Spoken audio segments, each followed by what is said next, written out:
So welcome everyone. I'm Meelis Kull, and as the head of the Centre of Excellence of EXAI, as we call it, the Estonian Centre of Excellence in AI, I'm very happy to welcome you all here. And research is about collaboration. And in our center we have 13, as many as 13 research groups. And I'm not here alone, as you can see. Because EXAI is about the partnership between three institutions.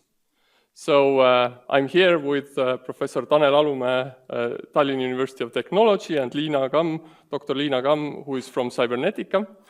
And we start here with a small ceremony. Instead of ribbon cutting, we will do clicking a button. And what this will do is open EXAI, of course, but then also we'll see what will start to happen when we launch EXAI. Because research is about information flowing. So information being gathered, information being analyzed, many discussions, many almost maybe arguments to get to scientific outputs, and that's the information going out. And so it's about information flowing, and this is what will happen once we click this button together. Information will start to flow. So, are we ready? So, I will do a countdown, and then we get to press the button, please, all together. This one, yes? Yes, okay. Not the one that goes back, yeah? So, 3, 2, 1, EXAI is open.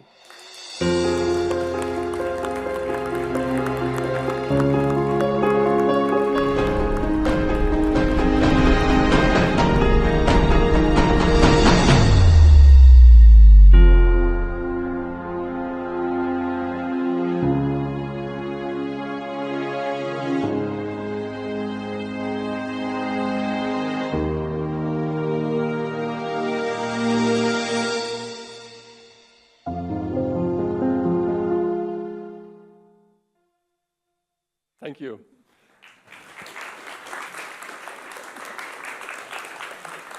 Thanks very much. So, let's now start to hear about what EXAI is. We'll have actually a whole long evening ahead of us. And so the first half is really dedicated about understanding what EXAI is and what we do. My talk will be followed by many of our research group leaders, and they also, the ones who are presenting are leading a certain focus area, and you will then hear about that area. And then, after a coffee break, we will have at least as interesting topics, and these are from the state representatives, from companies, from our ethics advisory board. And then the last thing, but not least, is the panel discussion, where we will discuss about what the next steps should be in Estonia for AI. And don't go away, because then we'll also have food and drinks. So, let's start with what is EXAI. The event is called Leading the Way with Trustworthy AI.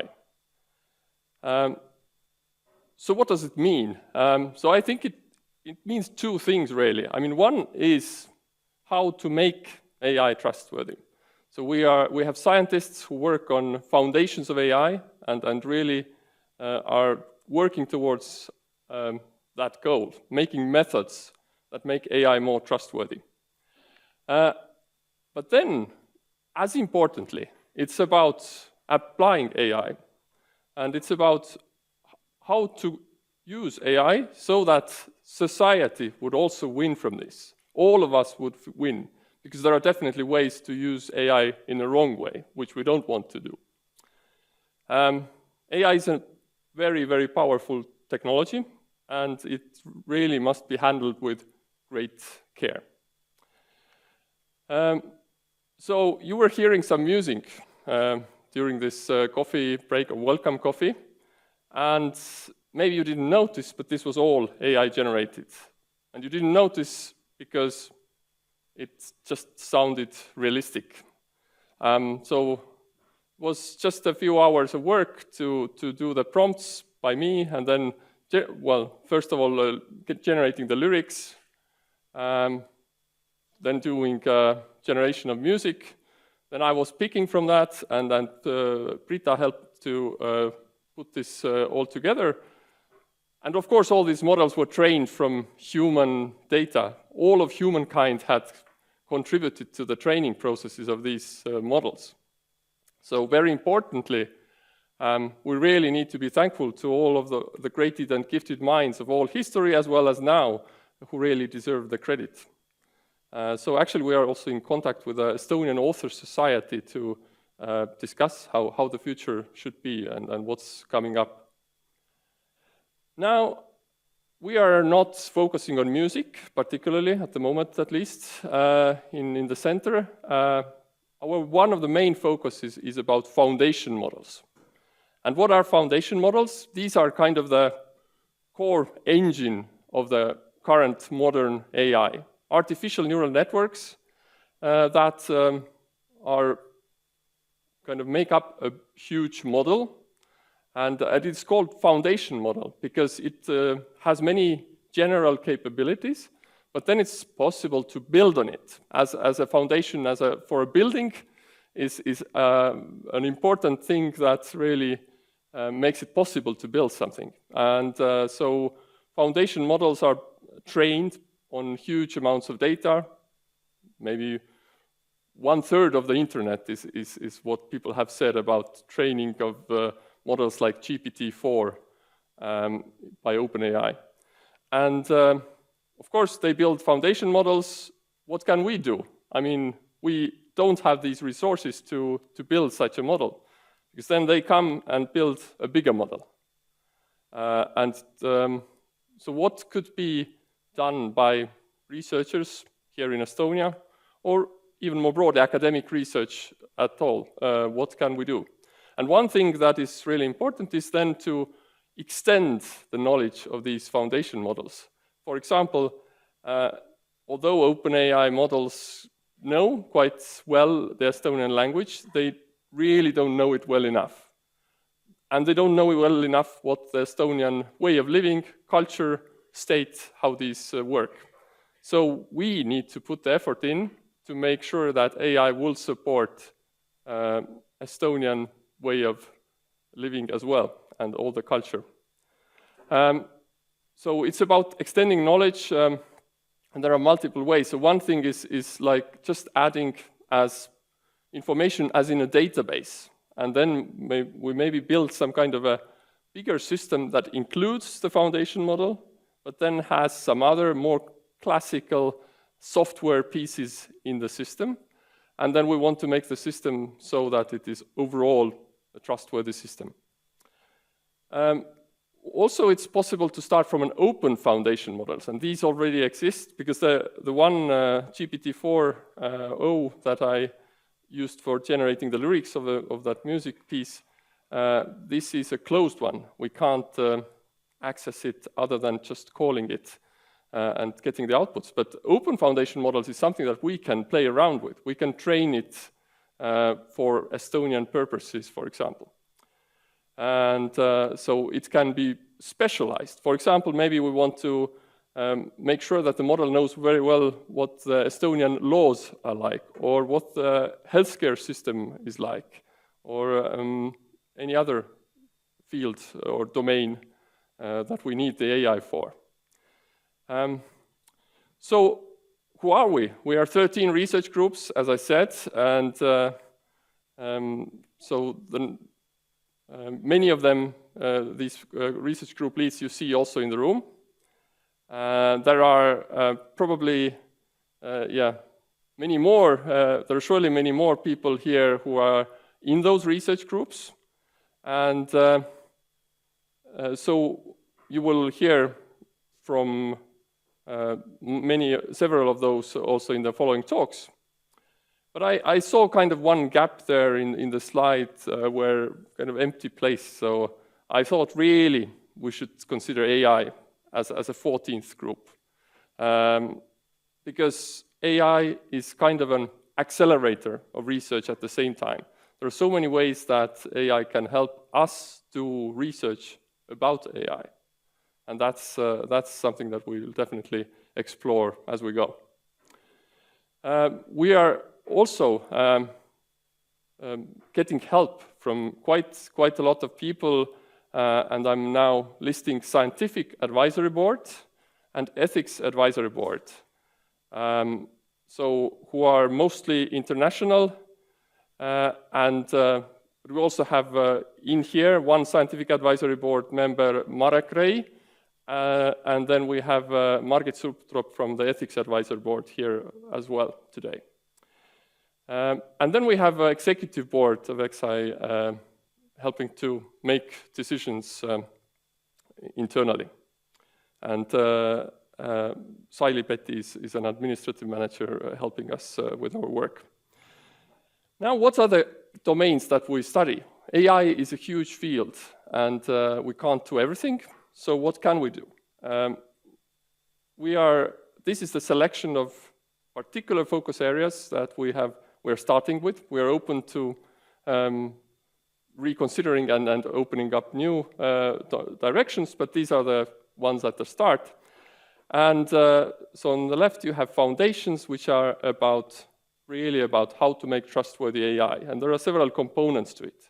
It's about how to put together, as I showed you, this foundation model with the rest of the software in a reliable, trustworthy way. And that's about hybrid AI pipelines. How to train the models further, teach them new things. That's what adaptation of foundation models is. So the word adaptation, well, it's not really teaching from scratch. That's what it's supposed to mean. It's about taking an existing foundation model and then doing things with it, training further, fine-tuning, as it's called, to get it to specialize to some particular field. Then it's about safeguards and trust.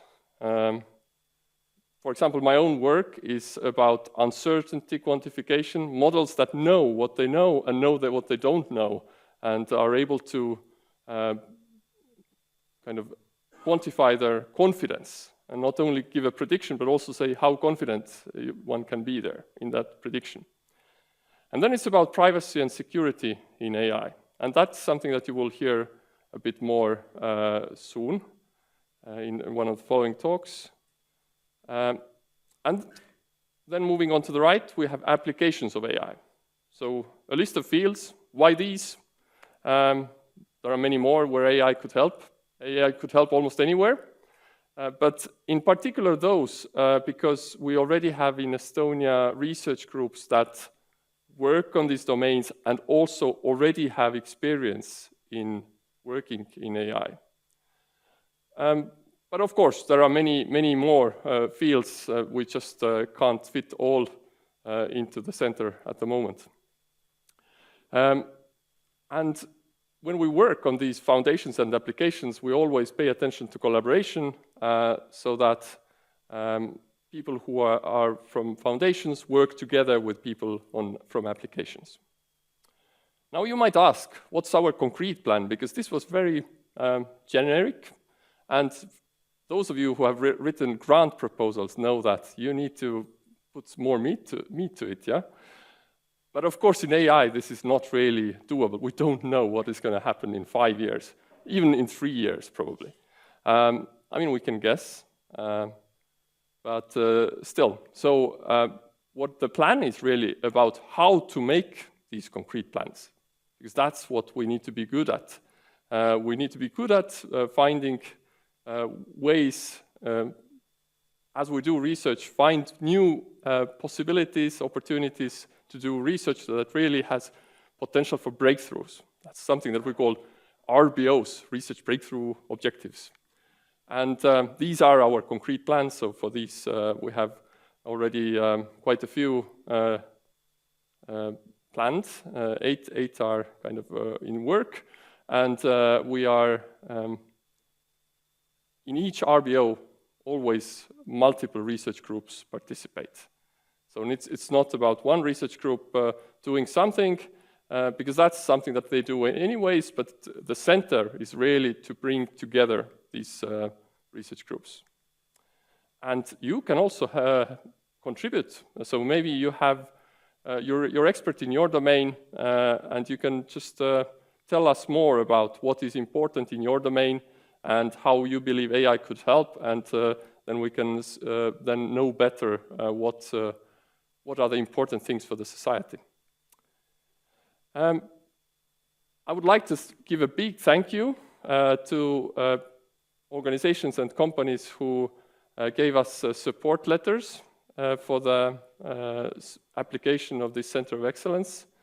And I would also like to give a very big thank you for the Estonian Ministry of Education and Research, as well as Estonian Research Council, for really believing in Estonian scientists. Thank you.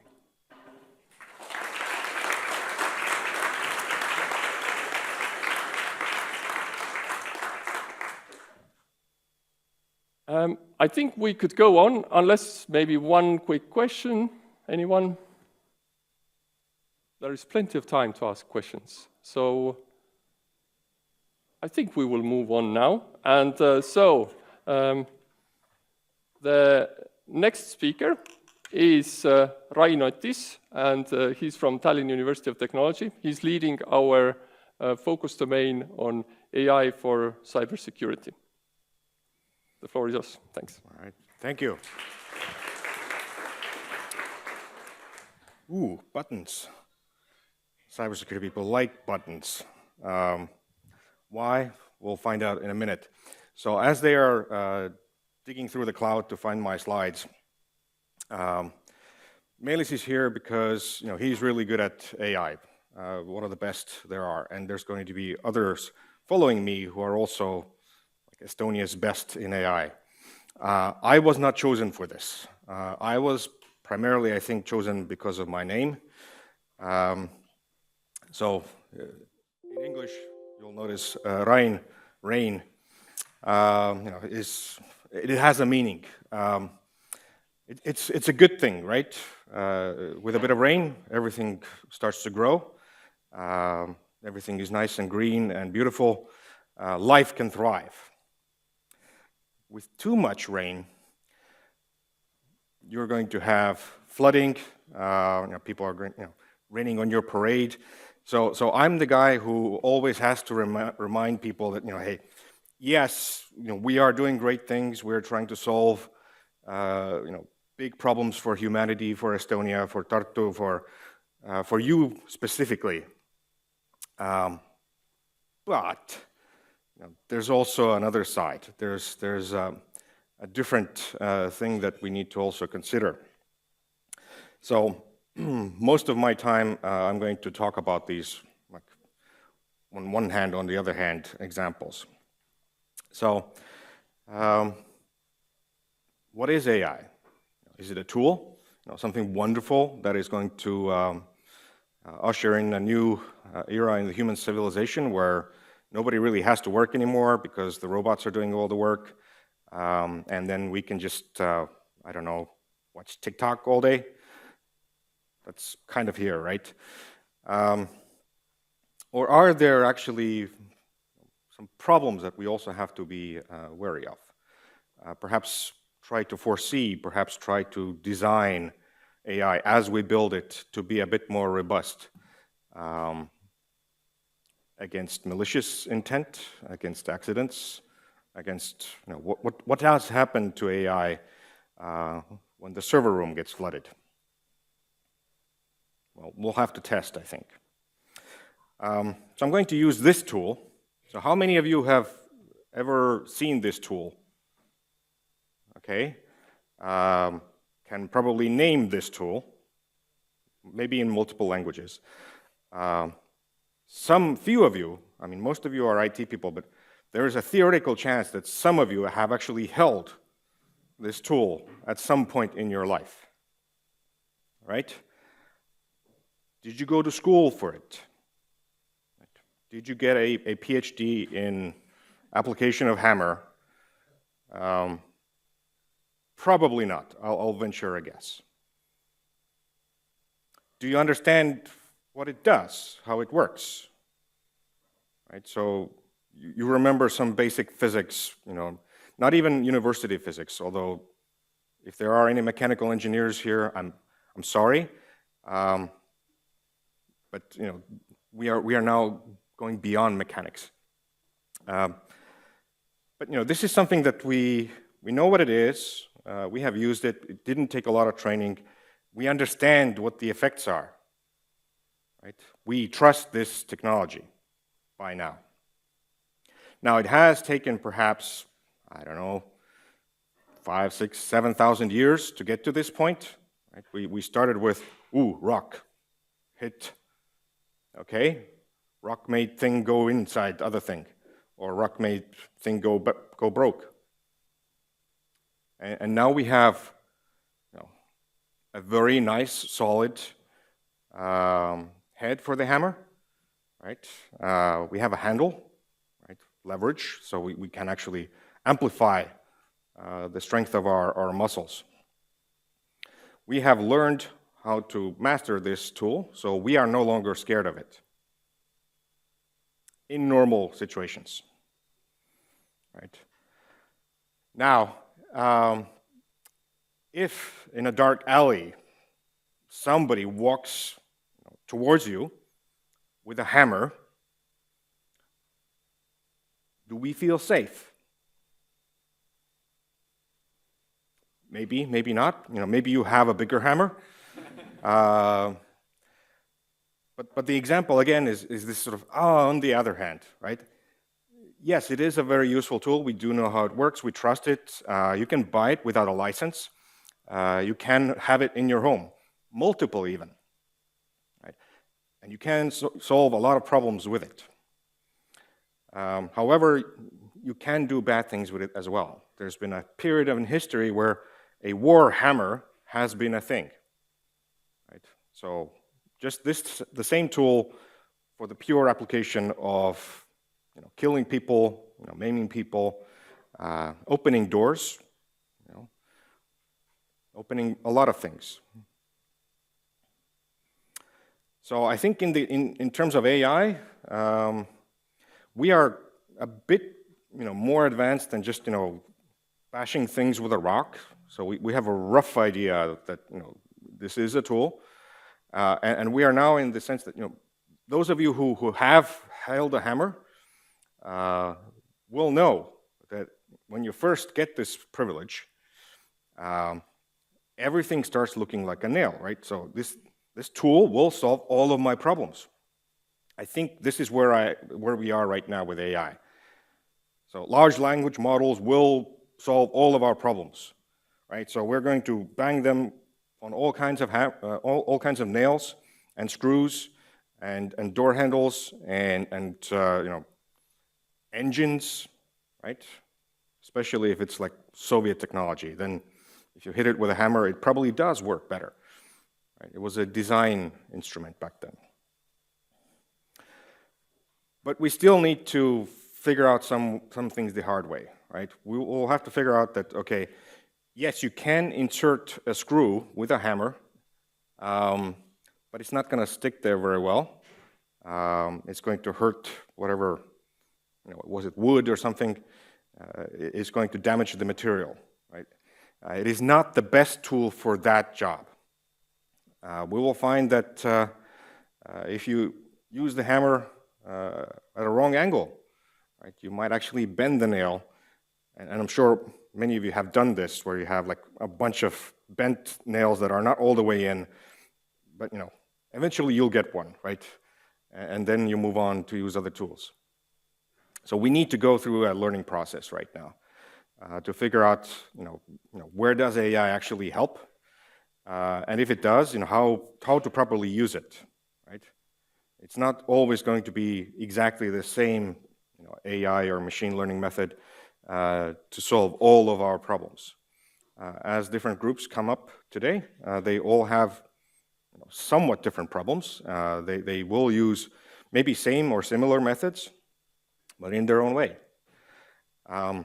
Some of those experiments will go awry, right?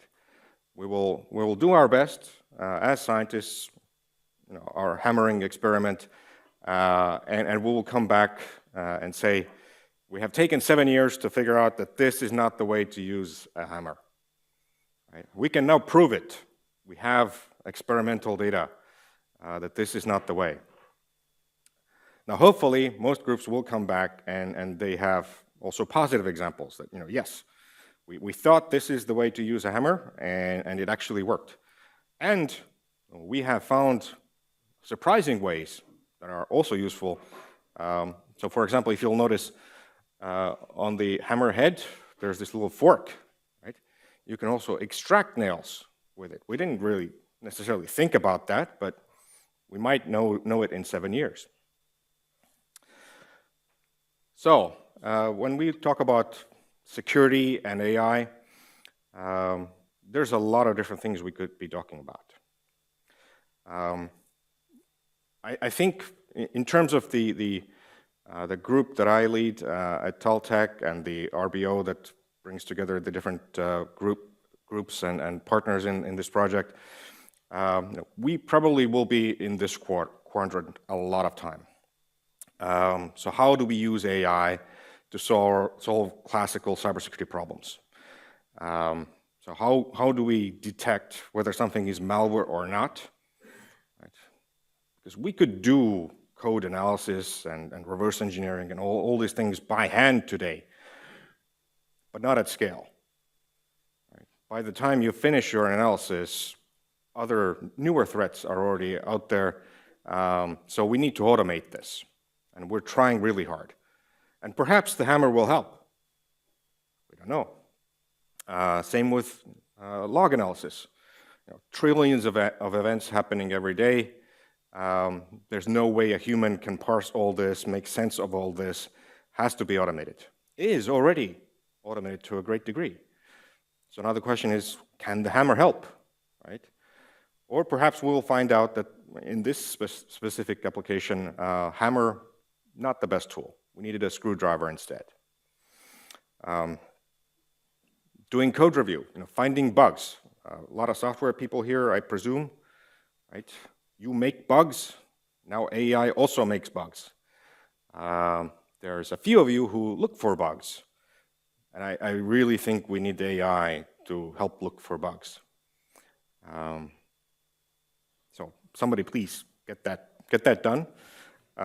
It'll make cybersecurity life a lot easier if you no longer have bugs in the code. Then you only have to worry about whatever the humans are doing, so the users, the admins. So we'll still have a job, don't worry about it. Just fix the bugs thing. Incident handling, having AI assistance during a security event, where you could basically say, hey, this thing just happened. What does it mean? What should I do? Really nice to have it, right? Where the magic AI goes out there and has an overview of all the systems you have, how they're connected, how they're configured, all the users you're supposed to have, all the logs that you're collecting, and it basically says, yep, this bug does present a problem for us. Recommend patch this, configure this in a different way, and kick Pavel off the network, right? It's most likely a human problem in the end. We might need AI to help identify that human faster than we can do it today. Now, there's also going to be some research in the world that is looking at AI as a weapon. So how to create cybersecurity problems for somebody with AI. So how can we make malware that is more difficult to detect, right? That mutates all the time. that is somewhat intelligent and can live off the land on its own. Would be really nice to have as an offensive tool for some people. We have social media, social engineering. Right? We already know that it is sometimes difficult to tell if the person on the other side of Twitter or Facebook is actually a person. Now with AI, with large language models, you could go up in scale, right? So you could have an entire parallel universe of people who are talking about elections and whatever is important, and it is going to have an effect on your mind. We're a social animal, and if everybody we know thinks a certain way, we're more likely to think that way as well, and vote in that way, even though perhaps we haven't talked to a single person while doing it. So I think EXAI is not going to focus very heavily in that quadrant, but we do need to be aware that other people will be, other projects will be. It is going to create some interesting defensive problems for us. Defend AI. So not just AI as a tool to solve classical problems, but also AI as something that needs to be protected from classical problems.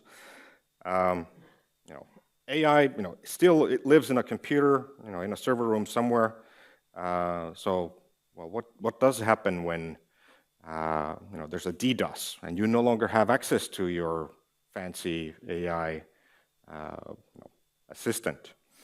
What happens if somebody goes against the integrity of your training data and plants some things in there so your AI turns out to be, I don't know, racist, for example, or evil, if we can define what that is?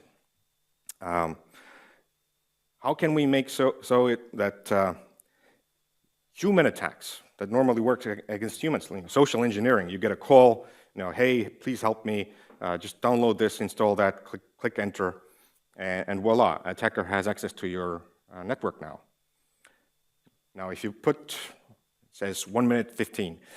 So if you put AI in control of your networks, and you put an LLM on the other side of that AI, the attacker no longer has to hack, like with code. It can tell your AI to go there, download this, click that, and the attacker now has access to your network. So other groups, many groups here, will actually try to figure out what's going on in this quadrant. So how do we deal with AI so that it is predictable and trustworthy, so we know what it does at least? And if it fails, hopefully it fails gracefully. And then there's, I think, future, right? So how do we defend AI from attacks by AI, potentially using AI? So I just have question marks in there. This is 7 years from now when we have EXAI Mark II, we'll see if that comes to be. We'll have to figure out what to do with it. So here's my takeaway.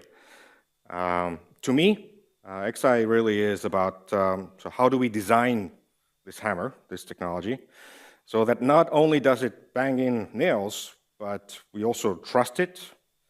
It is secure against outside attacks. It is ethical, so that at the end of the day, all of us can just go and use it without getting a PhD in computer science. So that's what I have. I'm out. Thank you.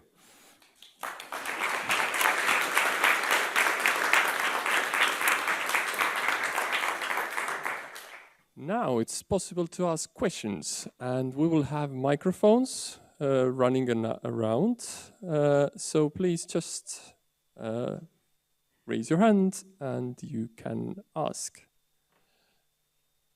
I'll start off asking about cybersecurity is a field that is really important for Estonia. I mean, these days with a complicated state in the world, how do you see kind of the relationship between scientists and the state in this? So yes, you are right. Cybersecurity is important, not just for Estonia, but for anybody who is using digital technology in any way.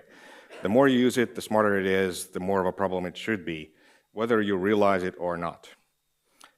So in Estonia, I think we are somewhat fortunate because we've had about 30 years where government, so politicians, have kind of been okay with IT, right?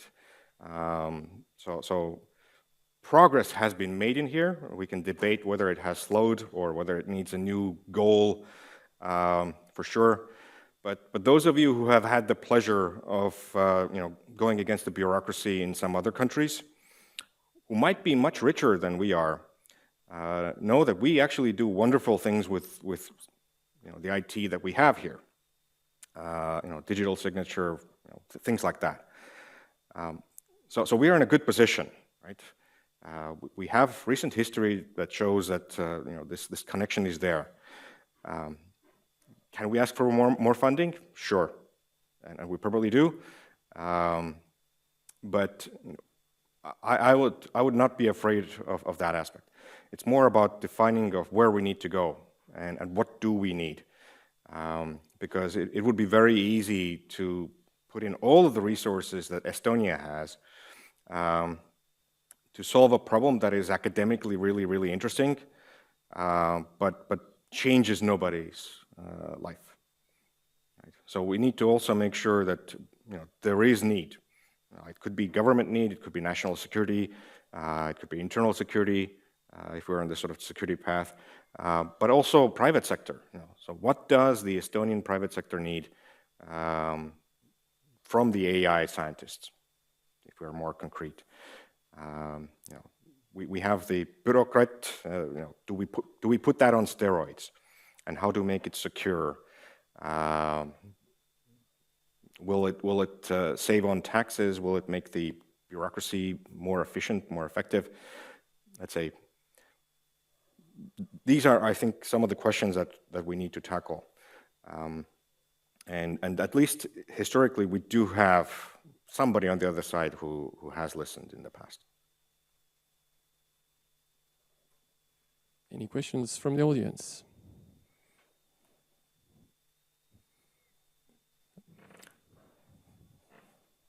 Thanks for the presentation. So current AI technology is mostly developed centrally. So most of these large language models exist on some centralized sets of servers, so it's not decentralized. What are the implications in your eye for the cybersecurity and other security matters? So there's a lot to unpack there, right? So the thing that comes with centrality, it's not all fully sort of centralized. Some of it has been sort of open sourced and you can play with it. Some of it you can run from your own laptop, the smaller models. So it's not like absolutely bad. But there is certainly a race going on between companies, between countries right now, in terms of coming up with something that will give you an advantage. Right? Now, this advantage does not necessarily have to be on the security side, although having an AI that is secure, I think, is a good goal to have.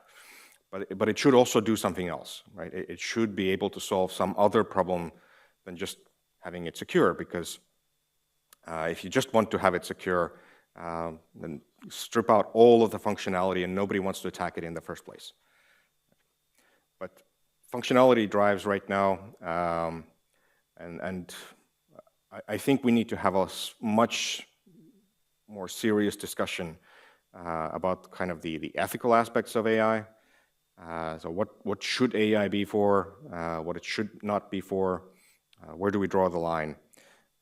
Because in theory, right now, we still have the ability to do that. Once AI develops the next generation of AI, if we haven't programmed something in, they will go, and they in here, let's put it in quotation marks, potentially, it will go in directions that we haven't foreseen and perhaps do not want. So not all of the sort of AI challenges about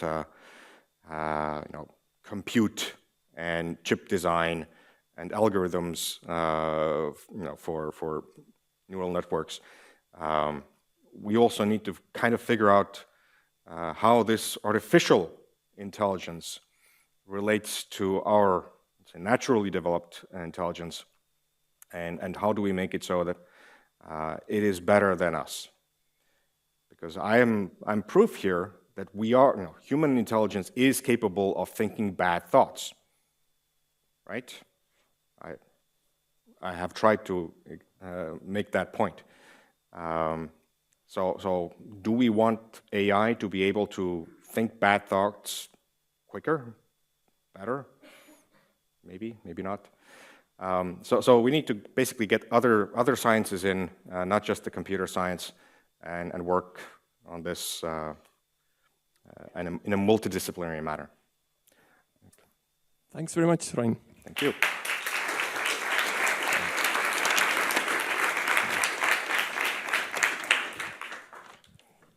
I'm very happy now to introduce Liina Kamm, and she's from Cybernetica and will talk about the crucial dependencies between privacy-enhancing technologies and AI in e-government. And she's leading our focus area of privacy and security for AI.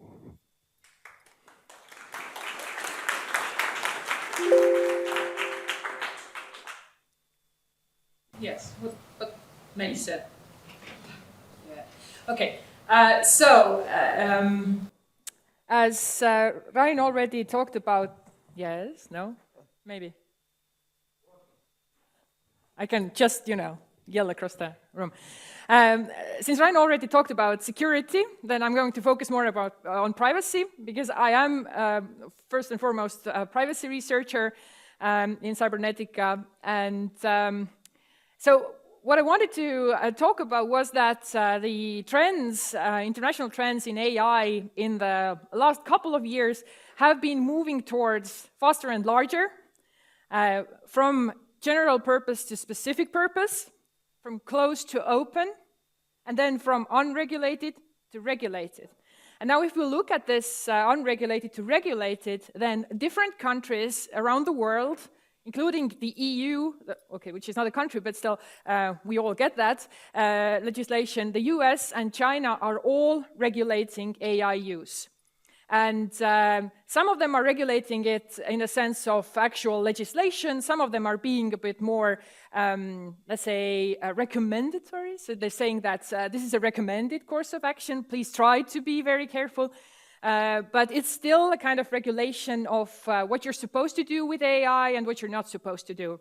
And so everyone is trying to predict the use of AI on society. Now, Estonia, as we all know, is very digitally advanced, so we are trying to get with all the new technologies, and we're trying to take advantage of these technologies, and then in essence, to get more information from these, more information out of the data that we're gathering all around, and more and more. And then what Estonia is now moving in the digital agenda for 2030 is to bring the advantages back to people. So we're trying to use the data for the people. So what we're looking at is event-based and proactive services, which are basically a kind of service where if you have a life event coming, like you're, for instance, getting married or having a baby, then the information system or the system of information systems in Estonia can tell you that, okay, these are the subsidies that you can get. These are the things that you're supposed to be doing. So they're kind of helping you because they know something about you, they know some other things about you, so they're aggregating the data to having it be proactive, to having it give an advantage to you. Also, we're looking at an AI-powered government, we're looking at human-centric digital government, and then a green digital government. This is all, having fewer fewer things on paper, more things in digital form, you have to access not 7 different websites, but having it be in one place. So trying to kind of optimize the process. In 2023, the X-Road saved 2,066 years worth of work in Estonia. So you can see how a digital system that is being used has helped to optimize processes in government. All of these leaps that you can see listed here are data-powered, and we can use AI technologies to support them. Now, as I already mentioned, then the X-Road reduced the need for labor in 2001 already, because that's when X-Road was taken into use. And people who lost their jobs because of this kind of automation, they were re-educated to use information systems. So something was taken away from the people, but something else was given back to the people. Now, the AI-powered government may need fewer officials because you don't have to maybe apply for a grant anymore, but the information will be gathered and then taken into account, and you will not need to have a kind of 7 people looking at your grant proposal. Well, I mean, you will still have to probably have someone list them, but maybe this can be done also automatically. So what I want to also achieve, or what I would like us to do during this leap, because we see that this leap is happening, there is no way that this new shiny, the AI technology is going to be like, no, we're not using this. So it's happening, but what I would like us to do is to actually use this leap to improve the security and privacy of systems. And this is actually like security and privacy by design, because later it will be much more difficult to take this kind of already the AI system that exists and then say privacy on top of it, because that won't work. It has to be built in. So again, what I'm aiming for is to have this be by design. Fortunately, the digital agenda that I was talking about is also already mentions privacy technology implementation in the program. So the government is also looking at using the privacy technologies to advance the levels of security and privacy in the e-government. So we recently looked at benefits of using privacy-enhancing technologies. Why should an e-government use privacy-enhancing technologies? And we found quite a lot of things that privacy-enhancing technologies help to achieve. This actually works for AI as well, because when we looked at government systems, then we can just say that, okay, we're looking at AI systems as well. So when I talk about that, we looked at this, there are 2 reports that we recently did. One of them was published in March of 2023, which is the concept and roadmap of privacy-enhancing technologies in e-government. And the other is Risks and Controls for AI and Machine Learning Systems, which was published in February. And the Estonian the English language version of it was published today, just 3 hours ago. So fresh out of the oven. That's the QR code there, if you're interested. But you can also read it in Estonian, because that one is still available. But I couldn't fit 3 QR codes on here, and would have been confusing as well. Yes. So with privacy-enhancing technologies, what we're talking about is technologies that protect or that work with the unlinkability, the transparency, and intervenability of data. When we talk about unlinkability, this means that you cannot link a person to the data. With transparency is that a person can see what is being done with their data, and intervenability is that a person can intervene with the process of what is being done with their data. And while unlinkability is again divided into 3 parts here, because there are a lot of different technologies that go under the title of unlinkability, because unlinkability is a kind of thing that the technology provider can do for you. It is a thing where they just say that we're doing this for you. You don't have to do anything. This is us. Transparency and intervenability are more giving agency back to the person, because this is geared towards a person. While the unlinkability is passive for the person, we're just protecting you, then transparency and intervenability, you have to protect yourself. You will have to see what is being done with your data, and if you want, you will have to intervene. So these are the kind of three categories of technologies. And this should actually also be a case when we talk about privacy-enhancing technologies used in AI. In the concept for privacy-enhancing technologies, we looked at different blueprints for what a government can do with their data using these privacy-enhancing technologies. And one of these is to have the proactive services not only use data from the government systems, not aggregate them, because you cannot aggregate all of the data just randomly. You will have to have reason to do that.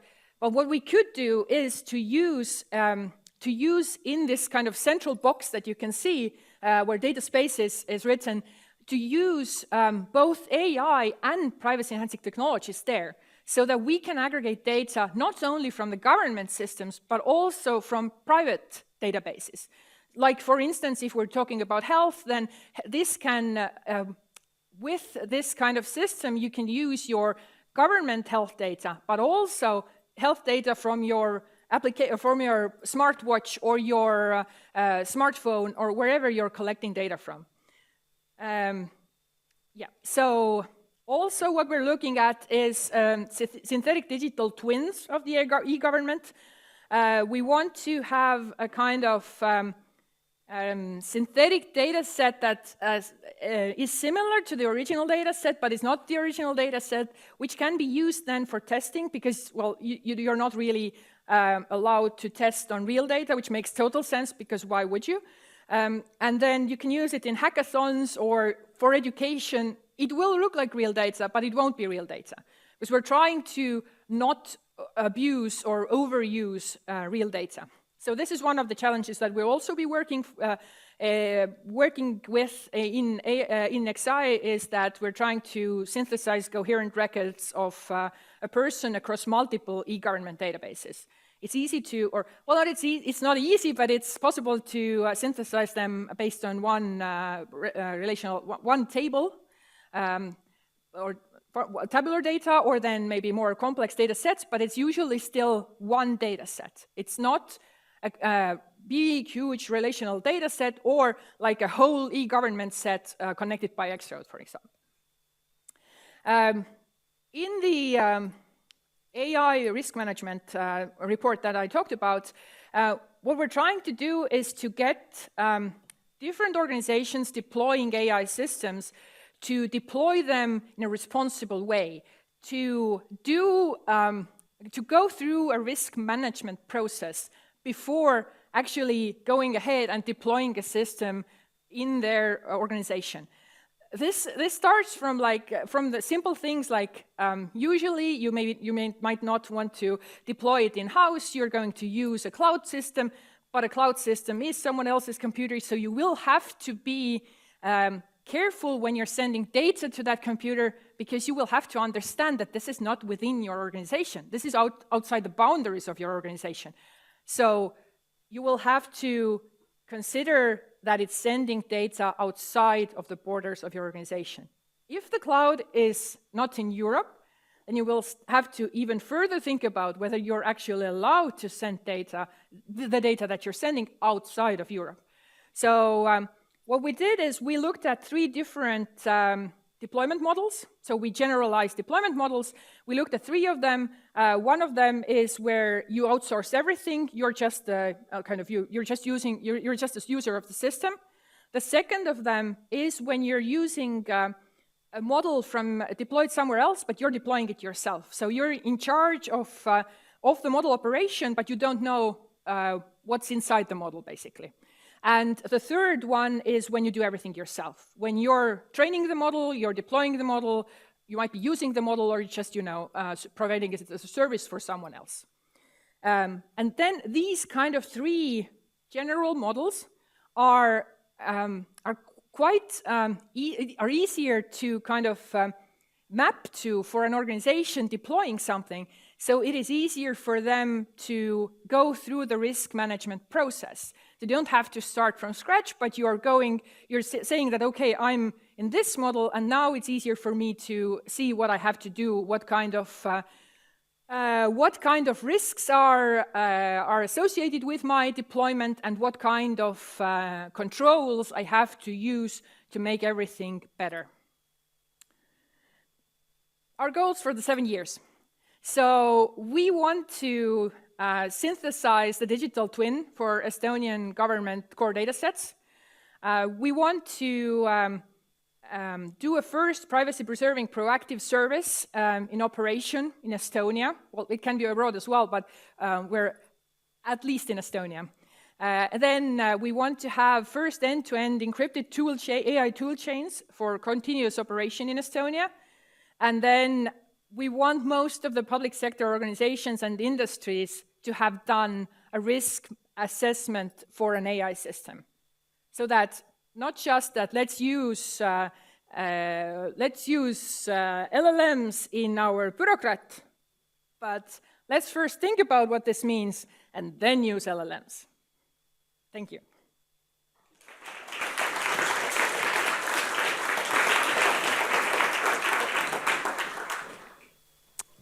Questions?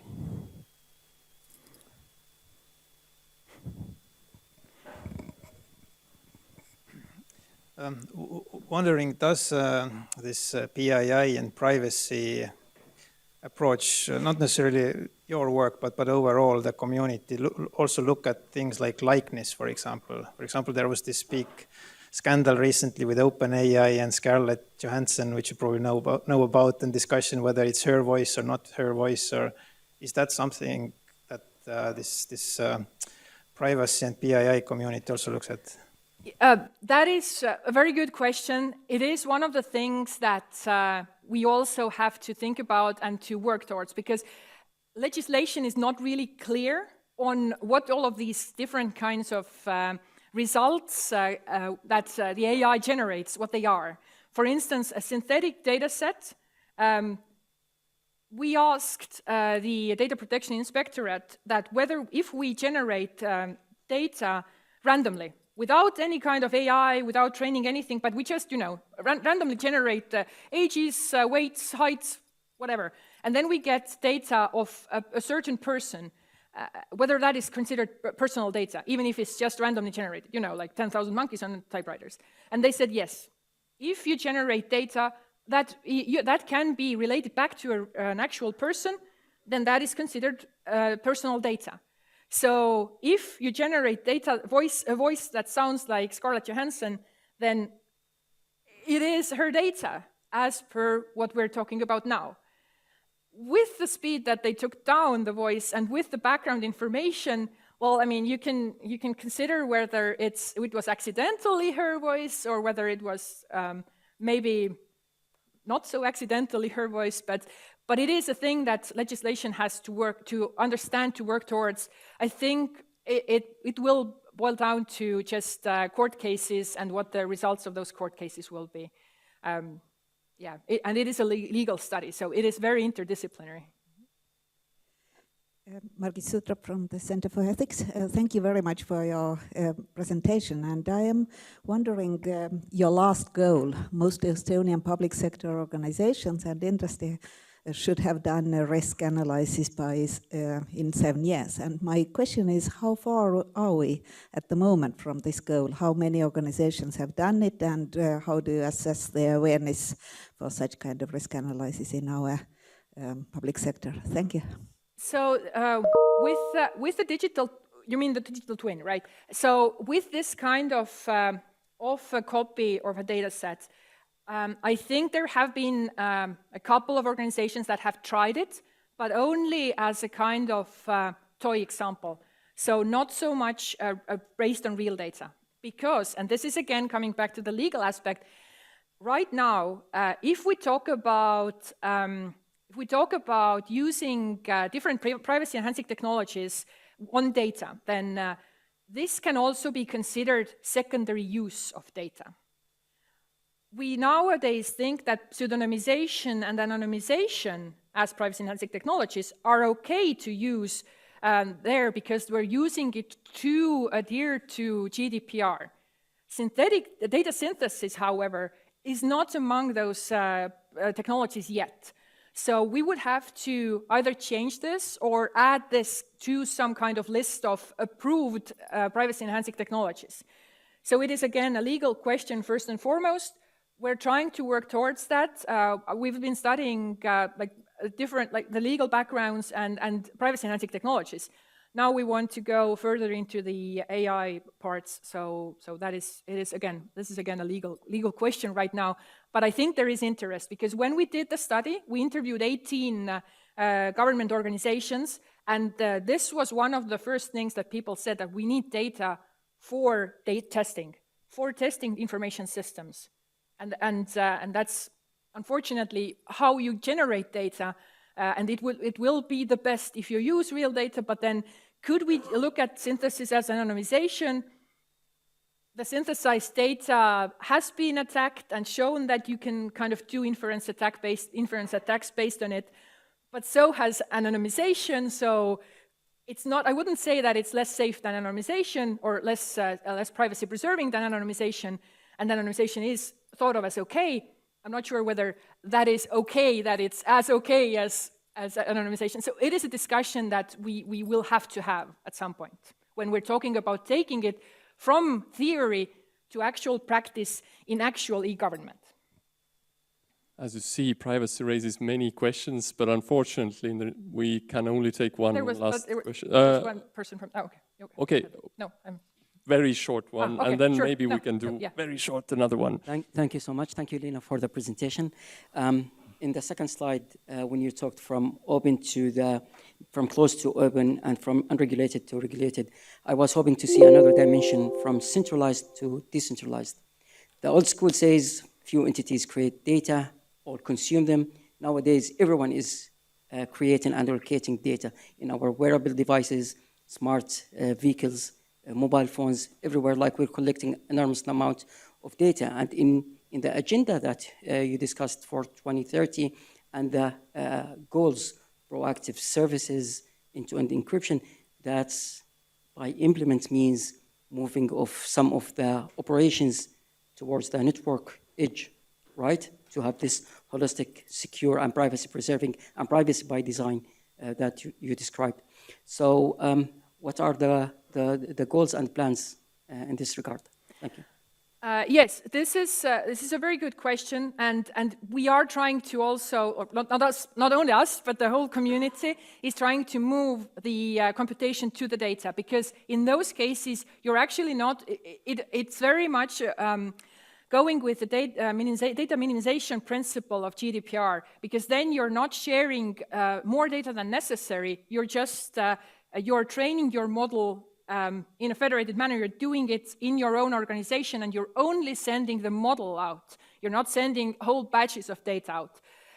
And if we're talking about the volume of data, then of course it will be much more sensible to not use up all of the, and it will be greener if we do it outside. And this is, yes, it's also an area that we're looking into to do privacy-preserving federated learning as well. Yes. Very short one. Okay. Sander from MindTitan. All those privacy aspects and functionalities that you mentioned, they cost a lot, both in model output quality and system development and system maintenance. Do you have any analysis on how much it drives up the costs and how much it will end up hurting the model quality? It was supposed to be a short question. I mean, we can talk during the break. This is, yes, there is an overhead, and there might be in some, with some of the technologies, loss in model output and model parameters, but not in all of them. So it depends on which privacy-enhancing technology you use, and it's all usually a trade-off. It is either you get a perfect model, the similar model as it would be if you did it in the open, but you would have to compute it for a long time. Or you will get a worse model, but you can do it faster. It's just that whether we're talking about whether the how important, let's say, how sensitive the data is, or how much you need to actually protect the people behind the data, how privacy preserving it should be. It's not always, like if you have rights to using the data and you have consent from users, then it really doesn't, it's not necessary to add an extra layer of communication or extra layer of computation there just for the fun of it. But if you wouldn't, like if you have the option of not doing AI or doing a little bit worse model than you would, like nothing or a bit worse model, then I would say that a bit worse model is a bit better than nothing at all. Thanks very much, Liina. Thank you. I'm now happy to introduce Jaan Aru, and he is leading our focus area of AI for education. Please. Thank you. Hello, and thank you, Meelis. I'm very happy to be part of the EXAI family. And I contribute to the family also by having a slightly different background. Namely, I started out studying psychology. Then for my PhD, I switched to neuroscience. And now, since 2020, I've been at home here in the Institute of Computer Science, where we work on artificial intelligence. And my research is always focused at the intersection of these three fields, psychology, neuroscience, and artificial intelligence, because I simply feel that that's where the most interesting things for me happen. And education is one of these topics that sits at this intersection, because to understand education and how to educate, you have to know psychology. For instance, you have to know that at 5 p.m., everybody's completely tired, nobody's learning anything. Similarly, you have to know things about the brain.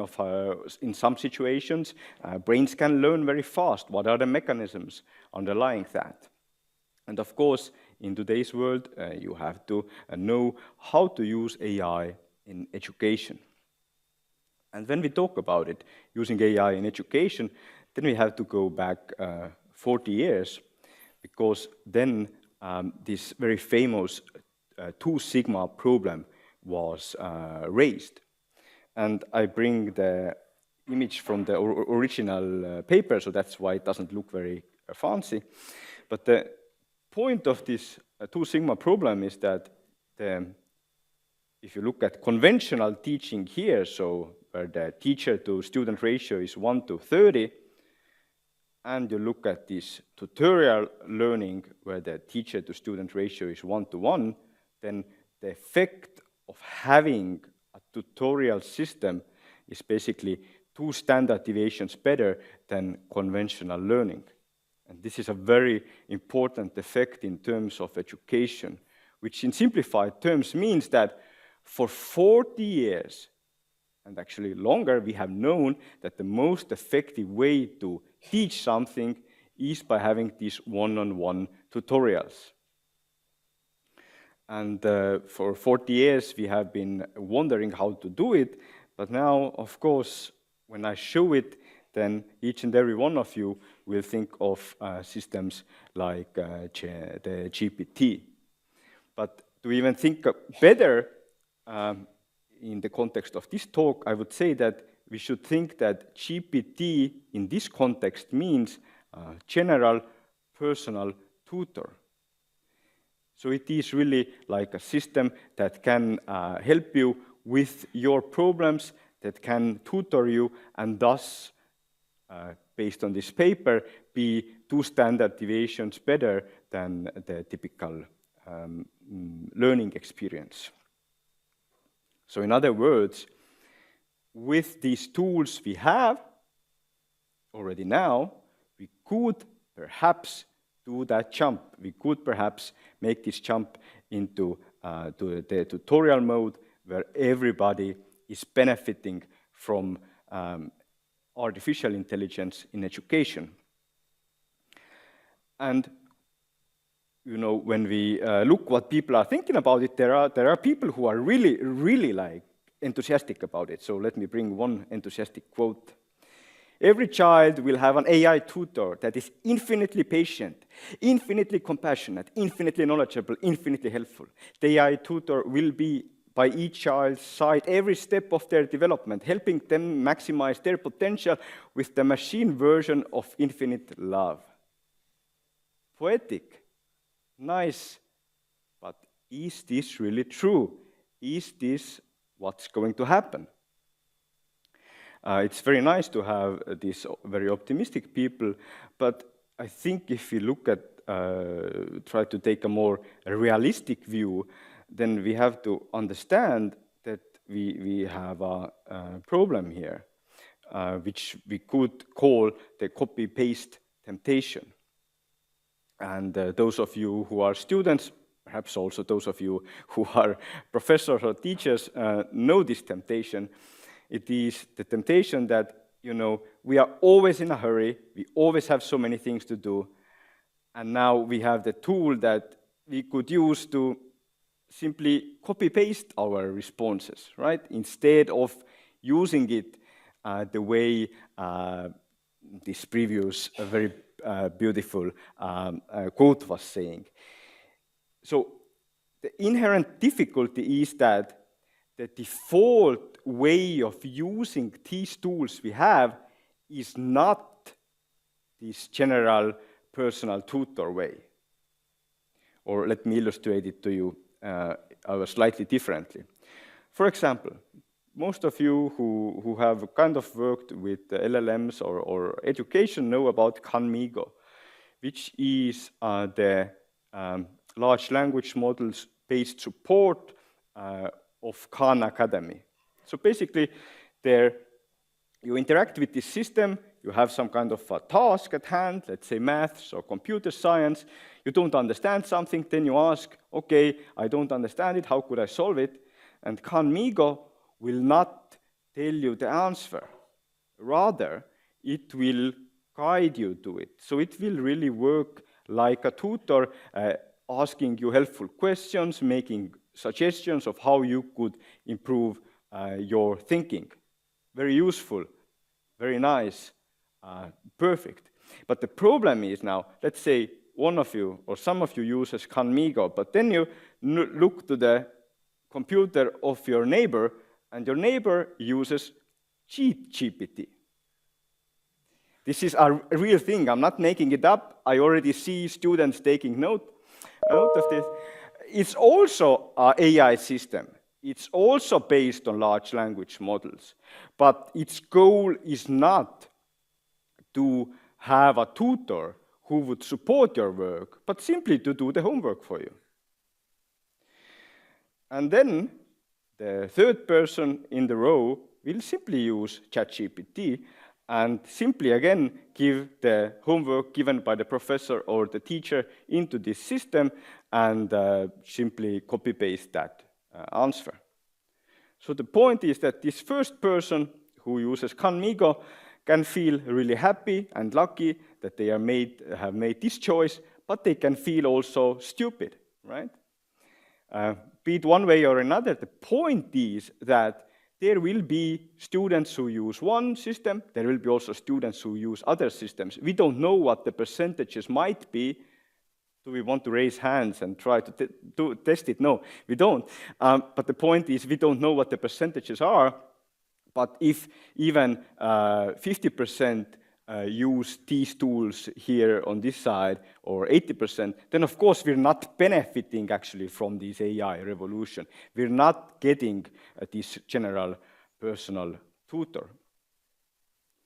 So my point is that although it seems that AI will bring many good things to education, it's not by default like that, because it's not only a technological problem, It's not that you can get the AI to work for education simply by having these great tools.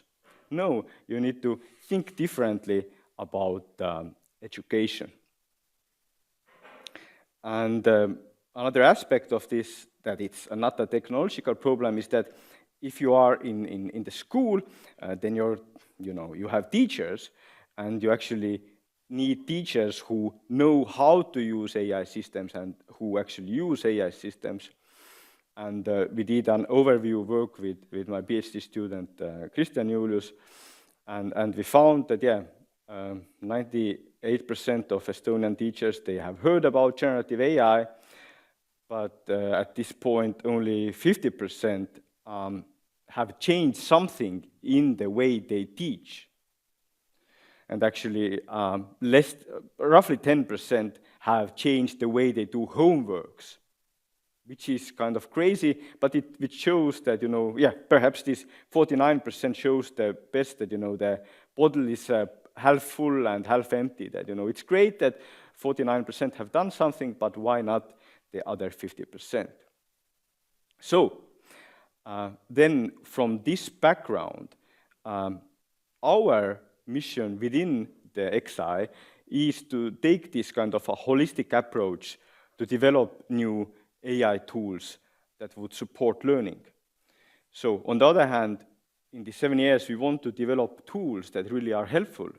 But on the other hand, based on what I have just told you, we have to take this holistic approach, that it's not enough to develop tools, but rather we also need to change, for example, the incentive system. So as long as the professor or the teacher gives you homework that can be done with AI, students will do it. Some students will do it, maybe 50%, maybe 80%, doesn't matter. Students will do it. So we have to change the homework.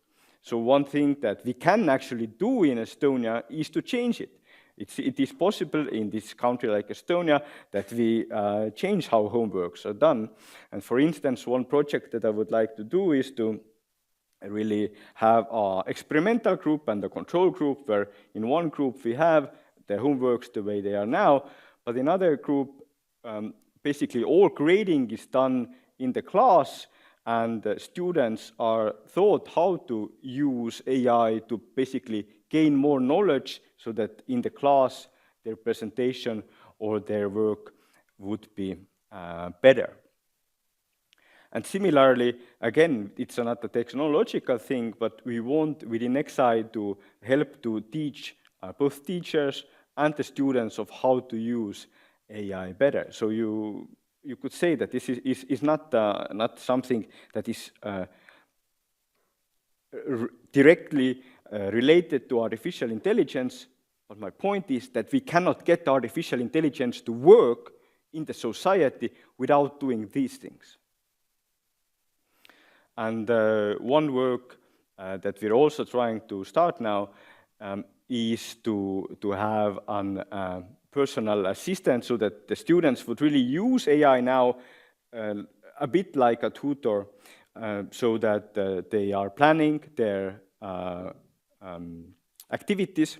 And currently in some schools in Estonia, they are planning it really, they are doing their plans, and they are sometimes discussing with their teacher, which is very nice already, but we're trying to do it now within this year to have an experiment where one group does it the way they do it now, and the other group then uses a GPT-based system to basically discuss these goals with the AI agent, and then we want to see how the students then benefit from this AI-based personal assistant.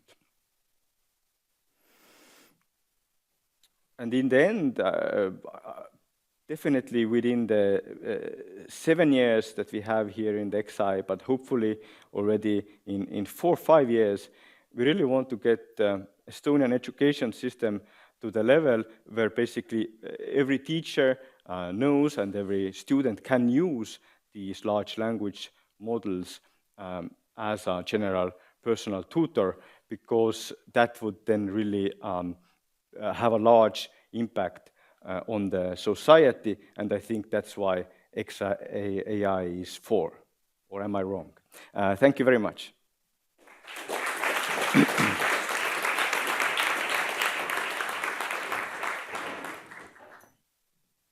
Some people are already leaving. It wasn't that bad.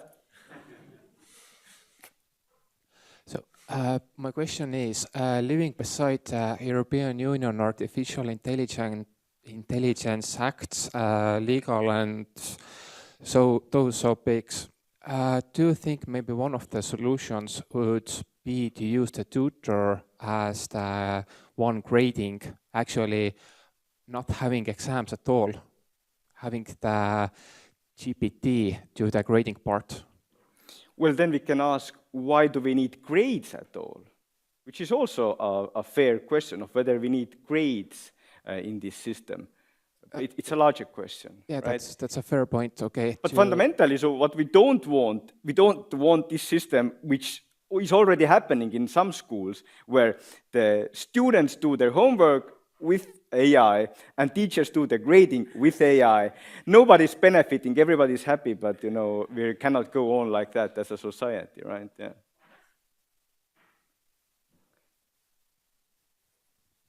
Hi. I have another question. My question is about, as part of this AI for Education program, do you also look in ways on how to establish maybe programs to help students and children or in schools to differentiate AI-generated content and non-AI-generated content as a educational means to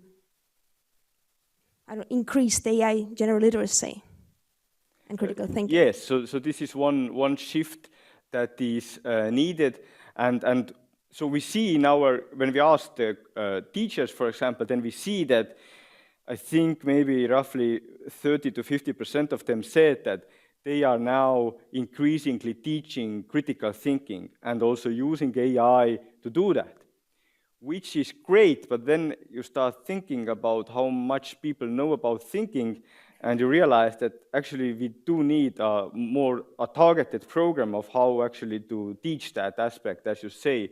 So we can use AI-generated content for that, but we should actually teach the children what are the thinking errors, we know them already based on psychological research, and how to be more careful when evaluating news, when evaluating videos, when evaluating content.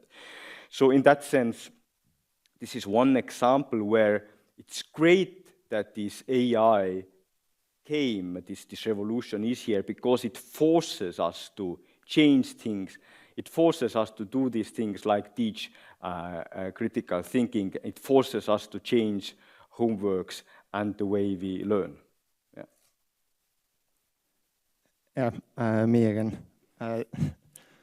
Since MindTitan is involved in the education AI as well, so I kind of see that there are kind of two ways this can go. One is that we are using AI to reduce the human interaction in the learning process even further. And the other way is that we can use AI to increase the human interaction in the learning process. Which way should we go? Well, you know the answer, I think. Well, in some sense, the answer is it depends. In some problems, let's take a very simple problem of learning how to multiply. It is good in these kinds of tasks when the AI helps you, for example, because we don't want the teacher to be there for every 30 students and teach how much is 6 times 7 and take the time for each student in that task, right? But what we do want is that then when AI helps to teach some of these simpler tasks, then actually time is freed that can go into this interaction, for example, between students or between the teacher and the students, which is more quality human interaction and more quality human tutoring then. Yeah, thanks. Thanks very much. Thank you. Thank you.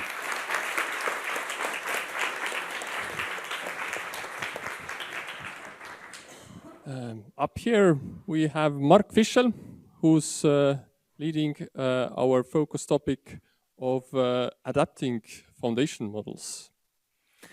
Thank you, Meelis. How are we with my slides?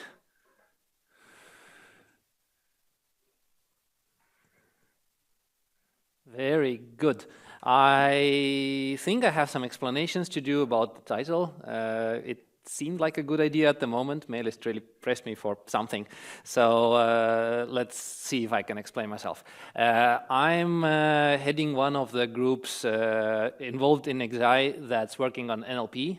And first and foremost, this is not this kind of NLP, not the kind that will enrich your life. So not neurolinguistic programming, it's natural language processing. It's this NLP, an area which is part of artificial intelligence and an area responsible for working on solutions like chatbots or personal assistants and machine translation, speech transcription and synthesis, autocorrects like Grammarly, and etc., etc. This is also the area from where the transformer neural networks came, so deep neural networks with self-attention, which are currently the base for a lot of things, translation and speech, and also large language models. So ChatGPT, Llama, Claude, Mistral, with all the numbers and so on.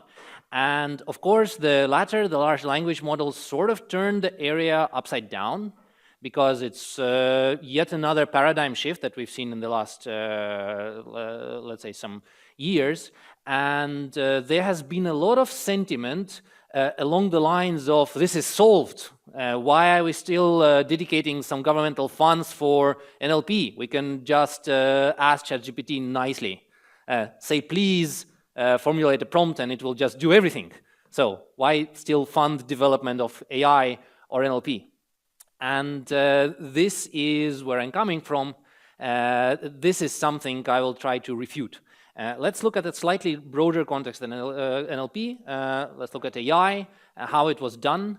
It was done in the 60s, 70s with rules. So the approach was, let's control the input and the output, which features are extracted from the input and used to generate the output, which kind of steps are done and what is done in every step. So done with rules and logic, coming from the idea that you can describe the human thinking and the rationalization with formalized logic. And there was no autonomy left to computers whatsoever. Then we jump ahead to statistical methods or machine learning around the 90s, give or take. The features extracted from the input are still regulated by the engineers or the scientists, and even the steps that are made and input, the output are all fixed for every precise problem, except now each component or each step is learned automatically. So what you're supposed to do in each step is learned, and the solutions become slightly more flexible and the performance slightly grows, but it's still very specific to the tasks that we're trying to solve. Jump ahead to around 2015, give or take 5 years, end-to-end neural nets emerge, first with, let's say, word-to-vec, and also image processing, and then all over. The approach now is the engineer takes the data, doesn't care anymore about feature extraction. Feature extraction happens automatically, while the computational graph is still regulated by the engineer. So, but now we can give raw input and raw output and just let the neural net figure it out. And we end up with a black box where it performs even better than before, but we don't know how it does it and how it results in some kind of representations that are maybe a little bit more general than simply the task at hand. So there is, now it's possible to reuse the representations and do some zero-shotting. So applying a model trained for one task to solve another task. So hence the ain't saying here, because it's a black box, it doesn't know, or we don't know how it does things. Going ahead with large language models, what we do now is we say pretty please. So we formulate a prompt. We don't anymore take a data. These are models that are not tuned with or trained with specific data to the task. They are just trained with general data. So DALL-E 2 is trained with images. LLMs like ChatGPT, Llamas, and Mistral are trained just with text. And now we just nicely ask, do this, and maybe they do it. Maybe they hallucinate. Because sometimes the language model responds with something, yes, here's your answer, and it's completely off, but it's very, very convincingly wrong. or it's very convinced and it's very wrong, let's say so. I don't know how to continue this precisely, and based on the sentiment I mentioned in the beginning, like it's all solved, we might continue it this way, that sometime soon the computer is going to say, I'm going to do this. And then the engineers or scientists will be the ones like, all right. But I don't believe this. I believe that we are not done yet. And let me explain this. So first of all, we are not done yet as humanity, because AI is not as scary and not as omnipotent as some frights describe it to us. But we'll talk about it maybe offline and not in this talk. And we as academia are also not done yet, because there's a lot of opinions like it's all now controlled by commercial products like ChatGPT and closed AI like companies, and so academia has nothing else to do or cannot compete and cannot keep the pace with this. So I'll also be happy to talk in more detail about this over the break and not focus on it here. But this is partially what EXAI is about. Mainly, though, I think as engineers and researchers of AI and NLP, we are far from being done, because there's a ton of unsolved tasks and unaddressed issues, unsolved use cases, and directions to explore, and in general, plenty of room for improvement overall. And in my view, this is the focus of EXAI in the next 7 years. In several areas of applications.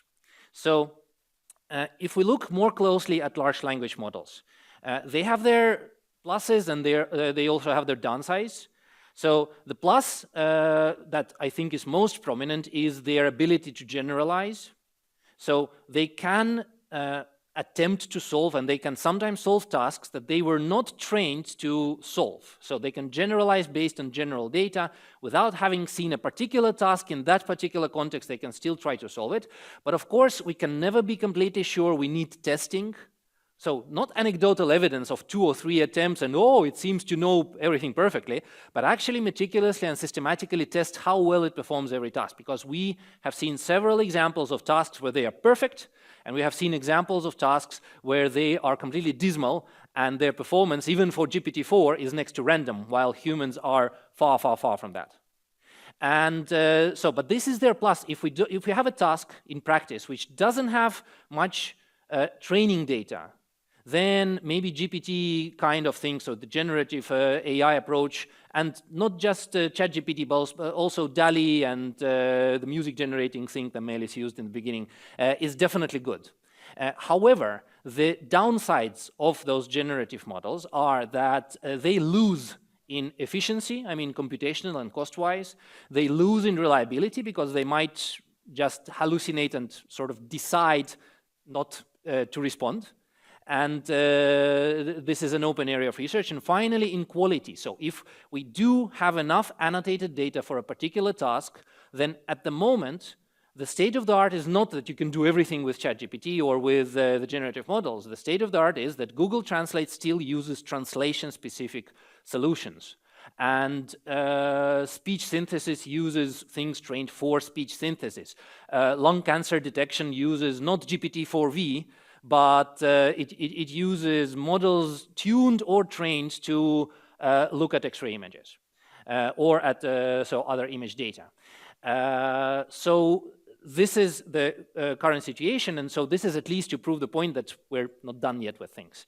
I think I'll skip another meme. It's a bit more recent than the last ones. I was criticized for my old meme, so I tried to include a more recent one from 9 years ago only. LLMs obviously and other generative AI obviously has more gaps, and those were already listed today by my colleagues here. So integration with, let's say, described rules or databases and other hybridization is something you can do by prompting or saying please. And this is of course unreliable. You can design a meticulous prompt and then still hope that it will follow through, and maybe it will, maybe it won't. Or I think a talk, probably I gave it away, so Tanel is after me.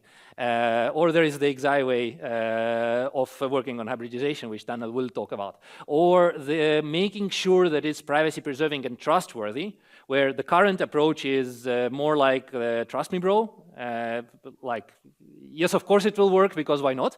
Or there is work by Liina's group and Meelis's group, which will actually make it trustworthy and privacy-preserving and others. And of course, we want it reliably usable for a bunch of applications and a bunch of new, let's say, languages and areas or domains. And of course, we can wait and hope that GPT-5 or 6.7 will include our language, our task, or so on. Or we can look at application areas which are focused on by Jaan Aru, Jaak Vilo, Marlon, Dumas, Rain, Ottis, and Mihkel and Kairit. My focus area will look more at things that I will list in the next few slides. First of all, I think Meelis already mentioned adaptation of foundational models. So currently, the state of the art in AI is that there are a lot of already existing models, which aren't perfect at the final task that we want to solve, but which have already been trained. And so there has been a significant investment by some company, let's say Facebook, Microsoft, Google, or so on, to create this model, and it can be adapted to a particular task that you're interested in.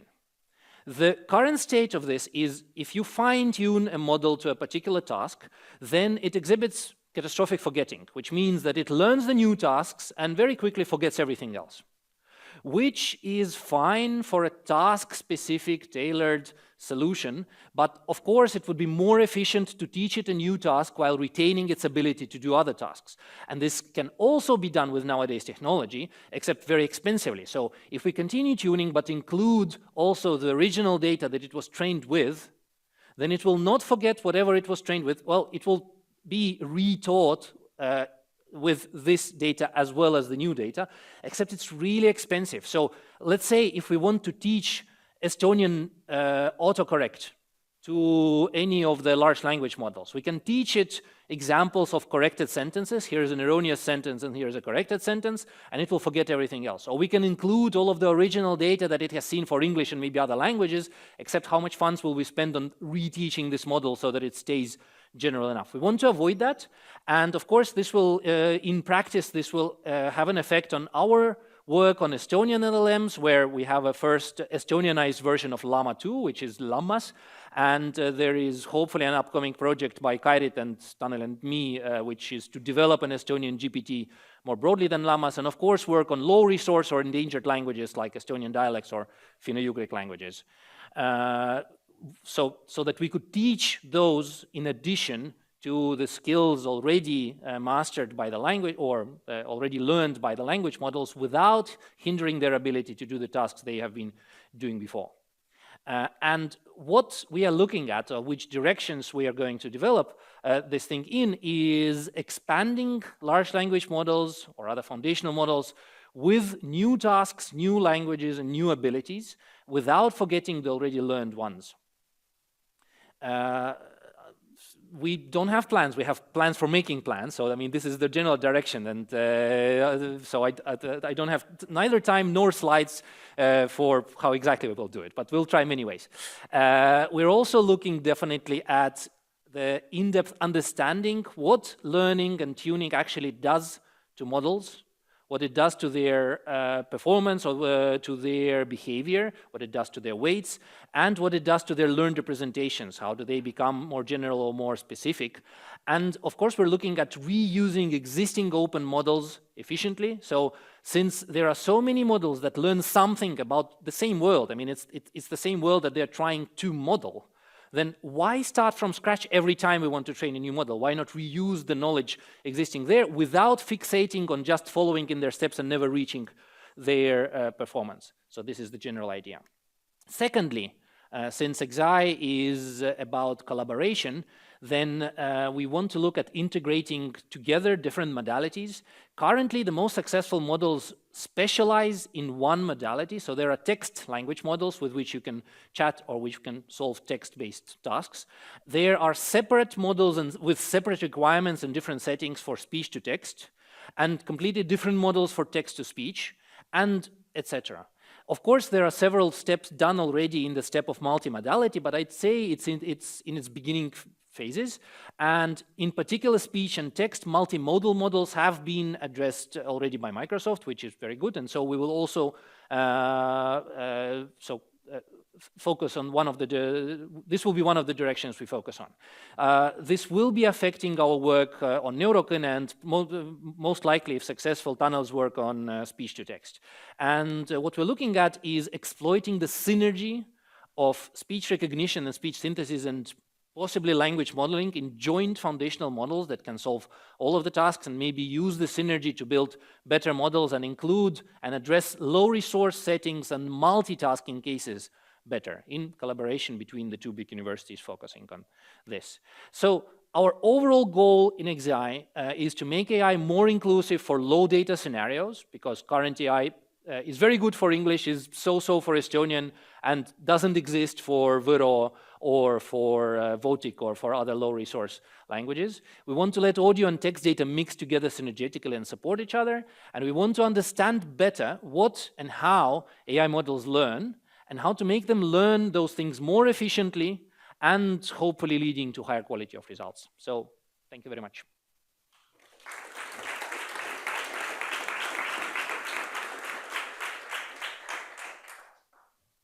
Time for questions.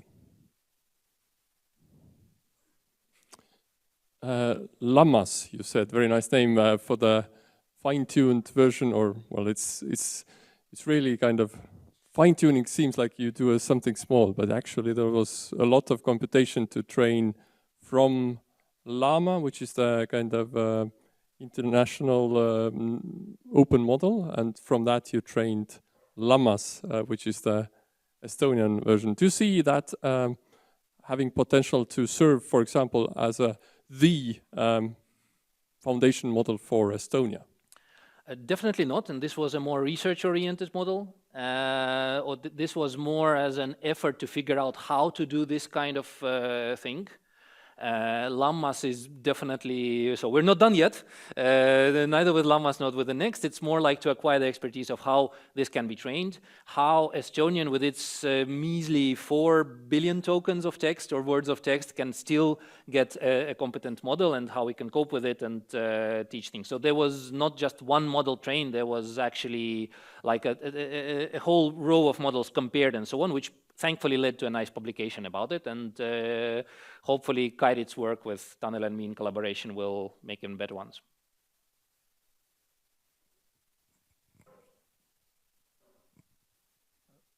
If you were to quantify, how big is currently the performance difference between, let's say, English and Estonian?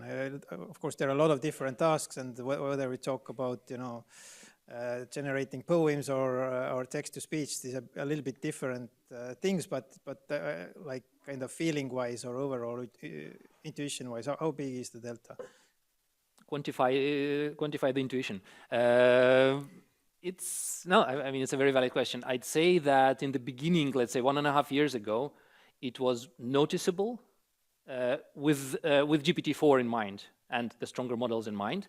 And now it's, you have to be a bit more creative to find the difference, because if you just open chat openai.com then and start talking to it in Estonian, you'll basically cause the model to pass a Turing test, most likely.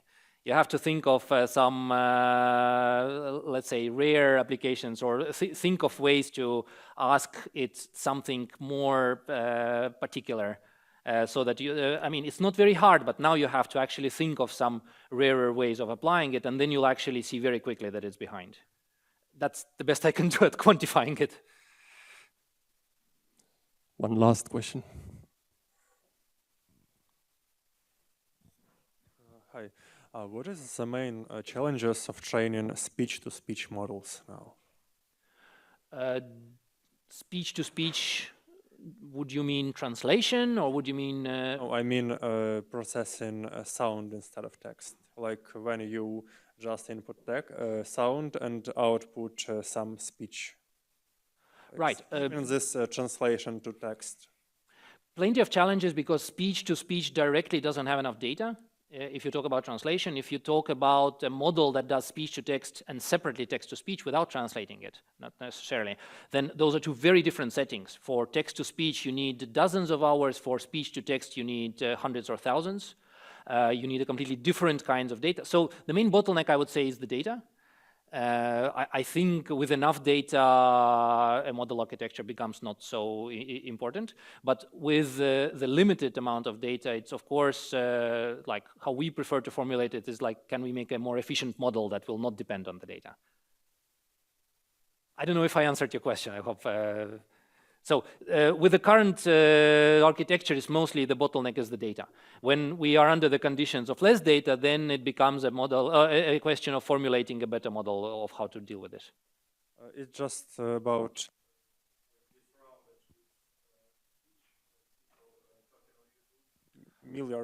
billions of hours. And is there any possibility that sometime in the future we design some model which just speak to us? I would love that, except speech is much more computationally heavy than text. I mean, we're surrounded by text on the internet, and that led to all the large language models. We're also surrounded by speech, and I'm not even touching on the legal aspects of this.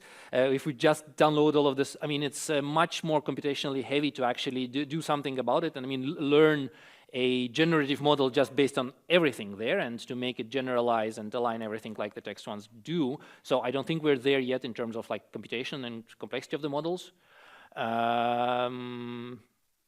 So that, at least that, maybe since we're out of time, then maybe we can pick it up offline. Very, very last question as we're setting up the next speaker.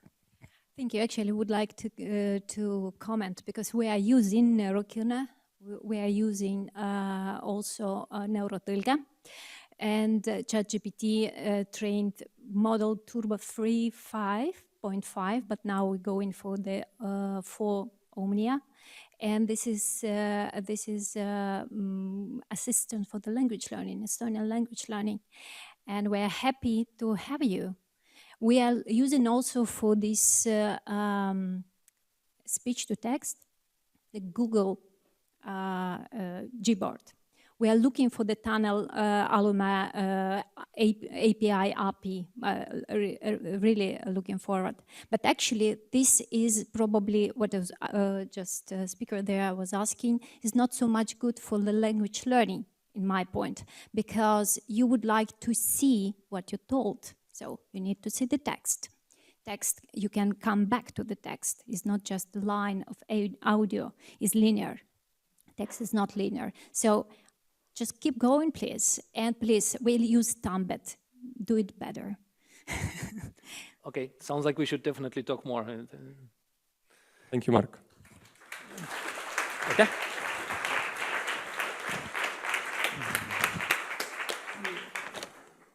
And before the break, we have one talk that is coming from online because Tanel Tammet is not in Estonia at the moment. And he's from Tallinn University of Technology, talking about explainable reasoning, combining LLMs, databases, and automatic provers. So he's leading our focus topic on AI, hybrid AI pipelines. Can you hear us, Tanel? Oh, yes, absolutely. Yes, thank you. Now it works. Perfect. Thank you. Please go ahead. So, as Meelis said, I am working on this explainable reasoning, combining LLMs and lots of other stuff. And I'm from Tallinn University of Technology, like Tanel Tammet is. So we have like several tunnels there. And I'm very grateful to Mark for actually introducing this whole issue we are working on. That obviously LLMs are not the answer to everything, and we need different kinds of machine learning things, and things are not so nice as we would like to have, and actually we have lots of work to do. And now the very big picture, as I see it, is not really about AI at all. It's rather that software development is very complex, slow, and expensive, and hasn't gone much better in like last 20 years. And everything which was kind of easy to automate has been done. And so we need ways to go forward to actually automate, I don't know, not just industry, but the whole economy. And the AI obviously can do nice things, but it's very far, very, very far from replacing conventional software. And we don't even know yet how to really use AI to make software development much better. So that's what we actually need to do. We need to get our software development much faster and to try to use AI for that. And now there are many sub-problems. And as Mark said, there are some things which are kind of commonly acknowledged, like LLMs. If we just take LLMs, they can't do deep search or planning or reasoning. In principle, they are not built for that. They can do shallow search and planning, which is nice. And then they are not trustworthy, they don't have long-term memory, so they can do nice things, but not everything, and not even the most of the things we need. And this is very strongly connected to this notion of System 1 and System 2 thinking, which was popularized by Kahneman and Tversky, where they said that just, let's say, put labels as System 1 on these intuitive and fast mechanisms in the brain, and System 2 for kind of conscious and slow and planning and search things. And these are very vague notions, but they are like very common. So our goal really is to try to connect these two things and try to connect them in the software world. So there is a name for this area. It's neurosymbolic systems, and sometimes also called hybrid systems. So you want to connect this intuitive part, which is actually coming from statistics in software like LLMs and other machine learning, with System 2 thinking, which is search and databases and conventional software and reasoning and planning and all these kinds of things software does. So that's our goal here. That's the big goal, let's say. And we also want to use machine learning to speed up conventional software where it does search and planning and reasoning, but not very well. So clearly we can use machine learning to help it do things better. So it comes in several directions. So first we should be able to convert the information in natural language to a symbolic form. And second, we should be able to use machine learning to do search kinds of things better. So these are like the big goals, let's say. And quite many people obviously are working on these things. And this is not quite an exploratory project, let's say. Everybody is trying out different sub-directions here. And we have our own directions, which we explore. So one of these is we use LLMs as parts of a semantic parser. That means you take natural language, like ordinary language, and you convert it to a symbolic logic-based language of some kind. It has to be quite expressive to actually capture most of the things. And so far in history, there have been no good semantic parsers. So nobody is able to convert natural language well to any kind of symbolic language. And LLMs are like the first great hope, which actually might lead us there. And second, when we manage to do that, then we really need to take this converted symbolic representation and further convert it to create concrete tasks for databases and APIs and reasoners and these kinds of searchy things, which conventional software does. And then, as I said before, we really should try to use machine learning to make these searchy things faster. It should be definitely doable. And I'm not saying should be hoping for that, but I know it's doable because here and there people have really succeeded in doing that.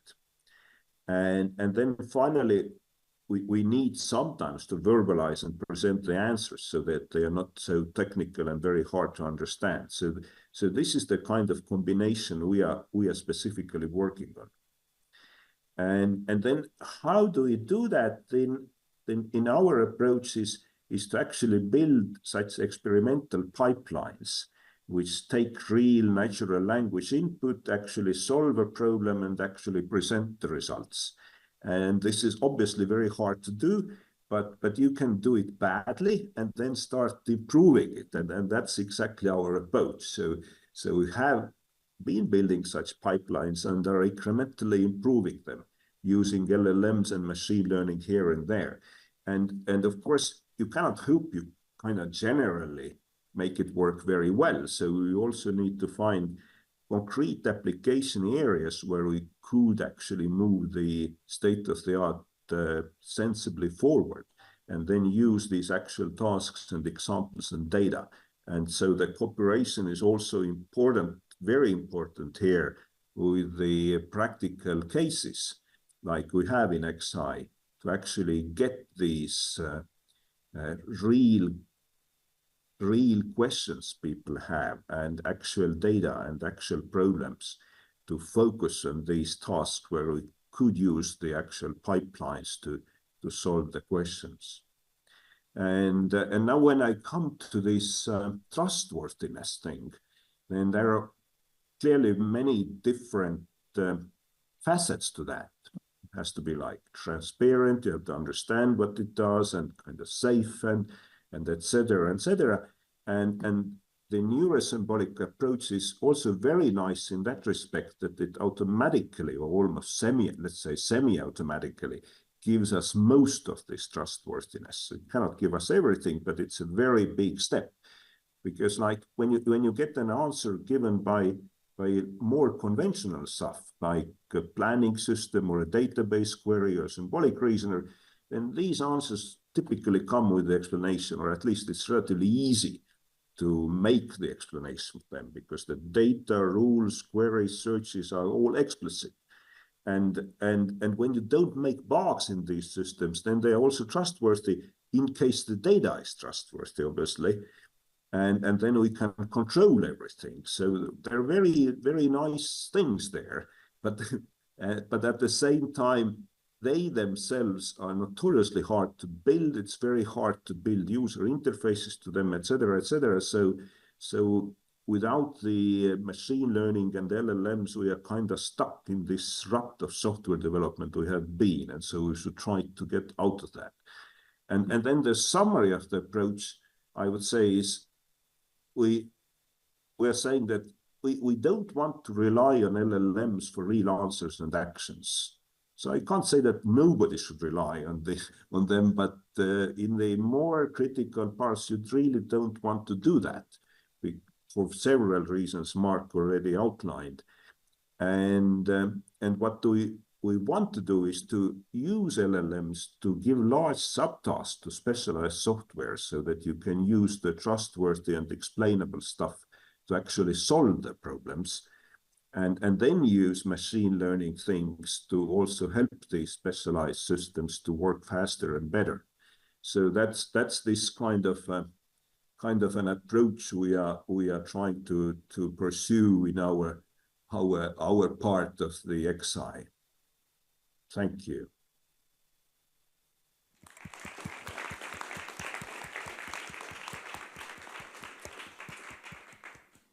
Do we have questions? Yeah. Yes, we have a question. I think it really makes a lot of sense to try to match this sort of LLMs and theorem provers, so to say. It kind of feels like a match made in heaven, but somewhat surprisingly, there hasn't kind of been very interesting results or progress so far, or at least I'm not aware of anything like very substantial yet. Do you have a feeling like what actually makes it difficult to merge the two, to have this kind of very exciting results, or what are the kind of the bottlenecks or difficult challenges there? I'm not going to list all of them, but the first immediate obstacle is that it's very hard to formalize natural language. That is, you need a semantic parser into a suitable formal language to actually use external software. And you said quite correctly that there hasn't been so much progress, but the thing is that the really first really usable system, I would say, which really helps in semantic parsing is GPT-4. 3.5 was too bad. So I have experimented with that. Many other people have experimented with that, and it was really lousy. And 4 is quite okay. And now people are doing serious work on using that. So I know several groups, and then I know kind of small breakthroughs also. And one interesting breakthrough was from the famous Google machine learning subpart, who used to do chess and Go and all these things. And they have a Nature paper, quite recent one, where they take geometry problems explained in natural language and convert this using their own LLM-based parser to a specific geometry, symbolic form, and uses geometry solver. And this works extremely well, let's say. But this is, of course, a very specialized sub-area, like just geometry. But this is one example where you have a real clear breakthrough. Any quick last question? No, but then thank you very much, Tanel. Here is a bag for you, but you'll need to come here for that. Thanks. Thank you. And this means we are now having a coffee break, but please don't go, because there is an exciting schedule coming up. We're hearing from the state representatives, companies, from our ethics advisory board. And during the coffee break, also pay attention to the music, because that is fully AI generated. See you very soon. We'll start 5 minutes later than scheduled.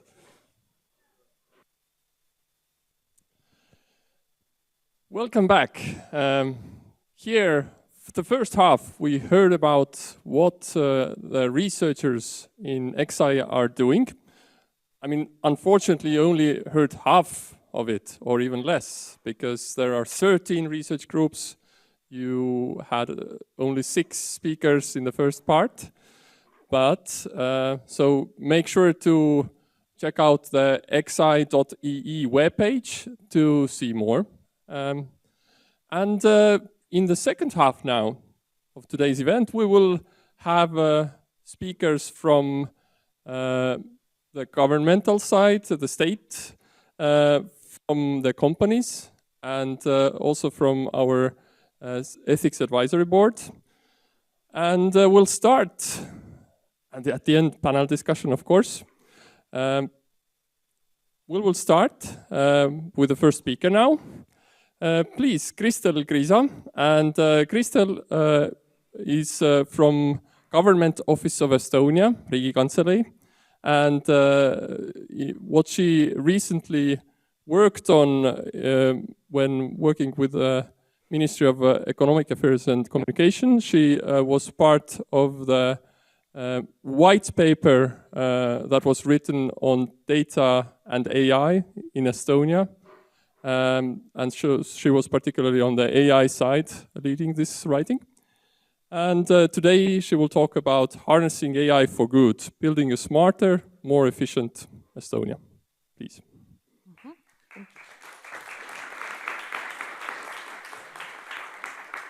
Yeah, so this is definitely something new. It feels like my night shift has started. But it feels nice, and I'm so happy to see that most of you are still here. To be honest, I struggled a bit when thinking about my presentation today. So I thought about like asking ChatGPT to put it all together for me, to say a lot of things that sound really nice but don't really mean anything. Then I also thought that maybe I could talk about different regulations, different strategies in Estonia, but also in the EU. Then I thought, okay, it's in the evening, probably there's no point. And then I thought, okay, I'll be just me. I'm going to show you some pictures, some facts, and just talk about things that I think really matter. So, as you can see, I did use ChatGPT, but only for pictures. So this picture depicts AI taking baby steps on the streets of Tallinn. It does look like Tallinn. I have to admit I needed to change it a bit. There were some flags there, which were not Estonian flags, but now it has evolved a bit, so you can ask it to remove the flags. Although, when it said, I've removed the flags and I've put Estonian flags here, so you have lots of Estonian flags here now, but unfortunately you can't see any, so it still has something to learn. That's one of the things. This evening has been about metaphors, and I also have one metaphor. So taking baby steps, and when you think about AI in the world and AI in Estonia, it makes you wonder. We don't really know whether it's actually taking baby steps, maybe it's the teenage years, maybe it's young adolescent, who knows. And probably all of you here, you have your own perception of things. Some of you might think that it is baby steps. Maybe some of you think that it's already ready, so it's a grown-up person who knows exactly how things work. Another metaphor that I quite like is comparing AI to aviation and the world of aviation. Because I guess at first there were also people who decided that they were going to fly, so they just jumped off cliffs and thought that they could fly. Of course, horrible things happened, and many people back then thought that it was not possible to fly.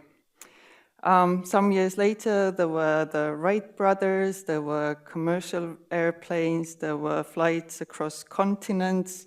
Now we have drones, and millions of people fly every day without even worrying about things, because we know that it is all regulated, we trust the system, and we know how to use it.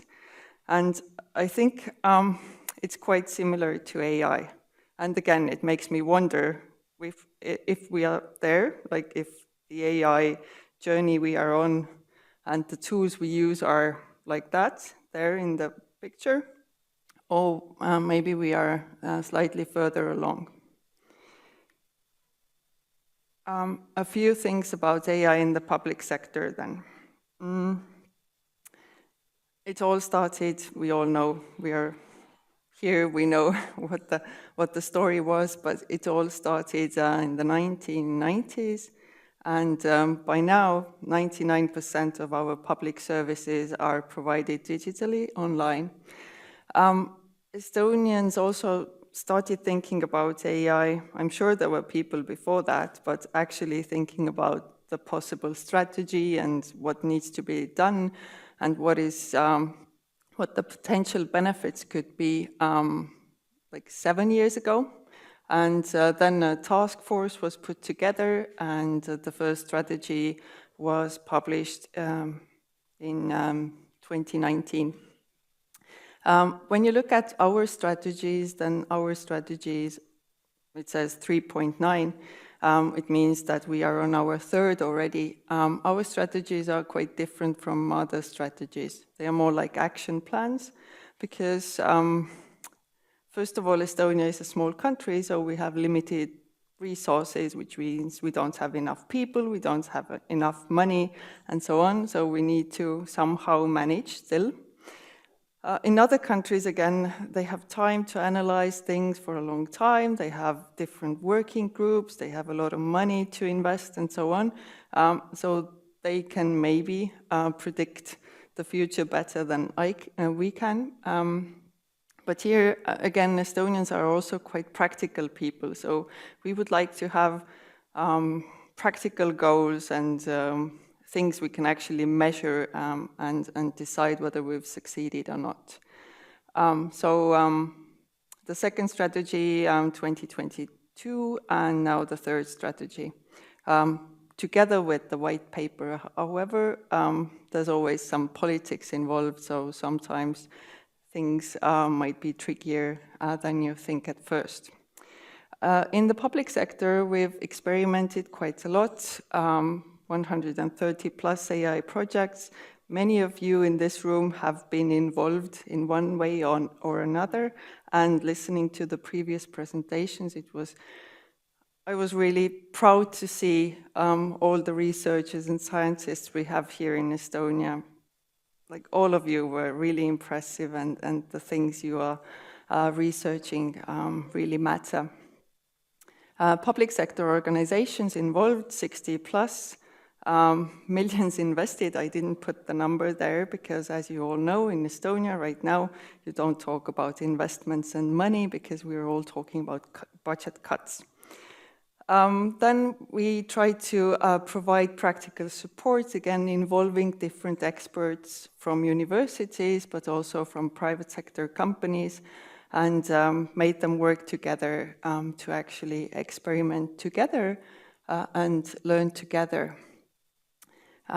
We have 10 plus ministries or agencies who are currently thinking about using AI to do things more efficiently, and finding ways of AI helping them solve their problems. And of course, as it was already mentioned earlier, large language models are one of the hottest topics right now still. Facts. So it's quite late.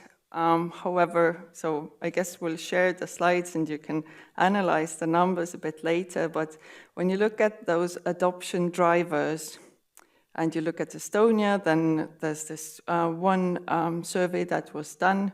Again, it's actually quite old, and I think they're going to publish another version of it maybe this June, because this one is from last June. But here, again, Estonians like to compare themselves when it comes to things, and so they want to know what their neighbors are doing and whether their neighbors are doing better or worse.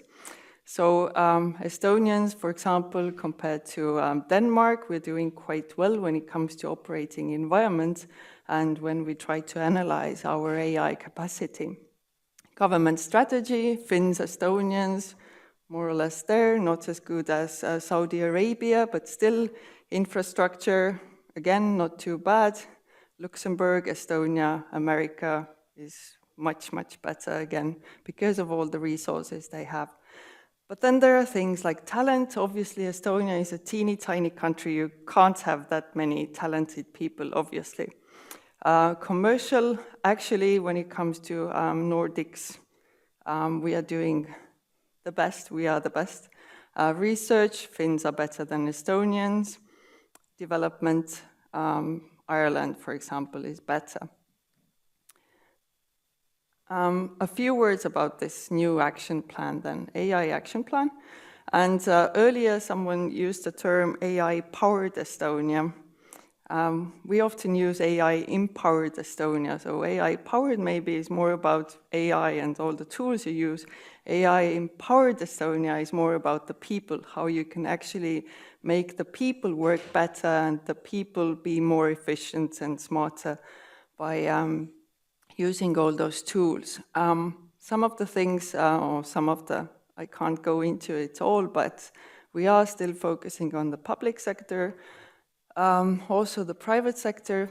So years ago, it was decided that we should go for the public sector, so AI in the public sector, because we are a small country and it should be a clever thing to do and an easy thing to do. Private sector is trickier because, again, when you think about Estonia and the companies we have there, most of them are those man and the dog or woman and the cat companies. And when you are just you there, then it can be quite hard for you to think about, among all the other things you're doing, to think about using AI. Then we are focusing on education, awareness and skills, talent, research and development, obviously, language technology or NLP, like Mark earlier said, because again, one of the things that really matters to us is our Estonian language, and we would definitely like the language and the people to still be here in the future. Trustworthy AI, obviously important, as it has been stated today several times before, and also infrastructure, computing, and so on.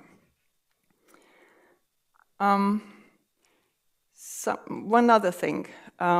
So it's the same study that was carried out this year. And then here they think that Estonia is actually quite well placed to manage the job changes from generative AI. And this is generative AI, not AI in general. So in total, we have 700,000 jobs. 5% will be partially or fully displaced. 61% will be actually of the people will be using AI in their jobs to help them be, again, more efficient. And then 34% of the jobs we have right now here in Estonia will not be automated in any way.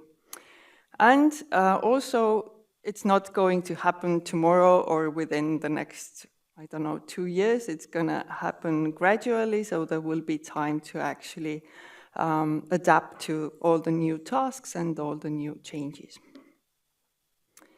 Going back to my aviation metaphor, one of the things during the process of writing this white paper and writing this action plan, one of the things I noticed, or the team noticed, was that Estonia is quite fragmented. Estonians are individualistic people. They like to do their own thing. They don't want to talk to anybody else about their things. And so this is ChatGPT depicting fragmented Estonia.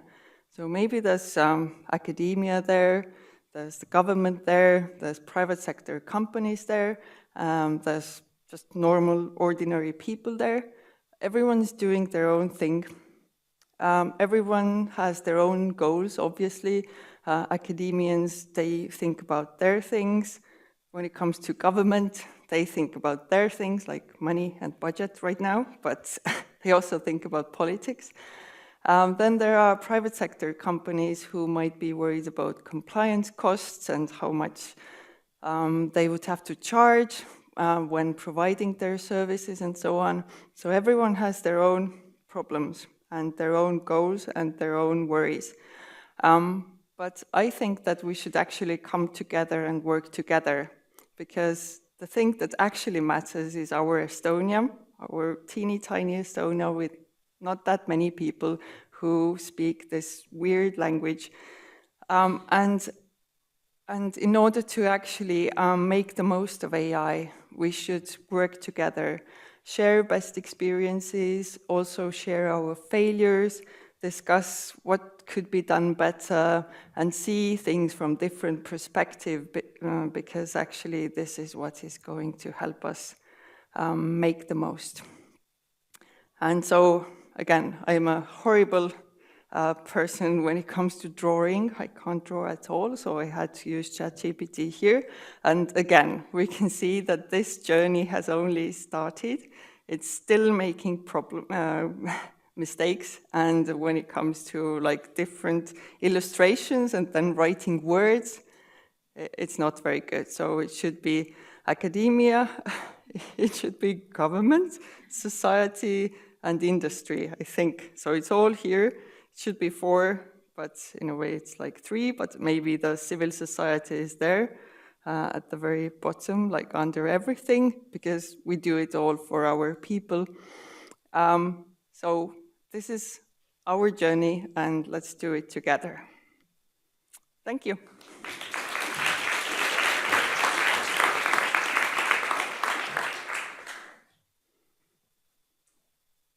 Please.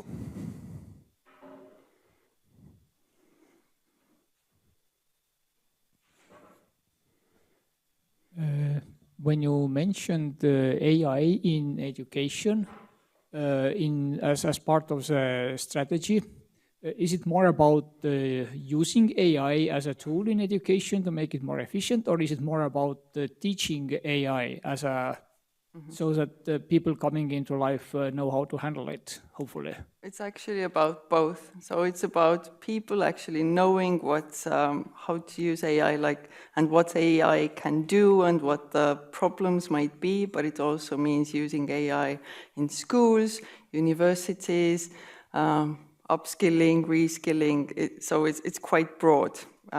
That's what it was meant to be there, yeah. Mm-hmm. Thank you. Many of these AI tools are very compute heavy and require machinery, and sensitive data cannot leave country or continent. So what is the take on the hardware side? Where do we run local on-premises installations, etc., especially in the government services and primary services? Mm-hmm. Again, so there will be analysis done to actually analyze what we can do right now, because when you talk to some people, they say, well, we have Lumi and we can just use Lumi and that's it, it's fine. But then other people say that, like you just said, that we can't just rely on other countries' resources and we should have our own. There are some projects done, and actually some organizations who got funding for thinking about the infrastructure. So there will be some projects there as well soon. Hi, my name is Henrik. Yeah. I was wondering if Estonian government has a long-term plan in regards of integrating AI into governance? Mm-hmm. Yes. Again, so it was mentioned earlier, like all those, although it wasn't very popular when the IT minister talked about it, like having personalized services and so on. So there, obviously, you cannot provide personalized services unless you actually use AI and you analyze the data you have there. So yes, and we have tried many things compared to some other countries. We have actually experimented quite a lot. But now we think it is the time to actually have a longer term vision, and that's why this white paper was put together, just to stress the long-term strategy. Although, as it was mentioned earlier as well, it's quite hard to predict what is going to happen within a year or 5 or 10. But again, so having Estonia here, being safe and speaking our languages and living our everyday life nicely is probably the main goal that we all have. Last question. Yeah, so Estonia was quite opportunistic in the 90s to take the ride with the rise of the web and the arrival to maturity. So, but I have a feeling that the tiger is not ready to leap again. So and the environment is not right for it somehow. It feels like the concerns are somewhere else. So how does it feel more from the inside? Is there any realization that the tiger has to leap soon? Yes, definitely. Again, yes. So the tiger maybe has been replaced by a snail. Some people think, yeah. So digi-digu instead of digi-tiger. But who knows? Yes, we do realize that we have to act fast, and we need to have the digital state we are always talking about. Again, but then it depends on which perspective you take. Like when you go to Germany, for example, then they say that Estonia is like amazing, and because you don't have fax machines anymore and things like that. But of course, again, Estonia is a small country, so we don't have that many people, and knowing what the situation is like right now with Russia here, quite close to us, there are other things we need to worry about. So that's my perspective from the inside. Thanks very much.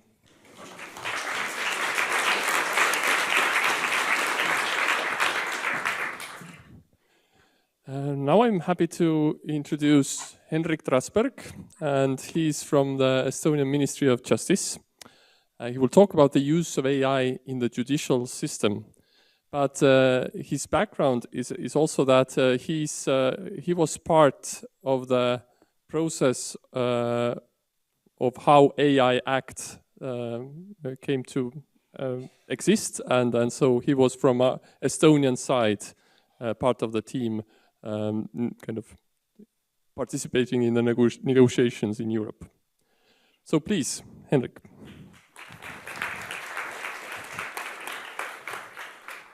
Thank you so much.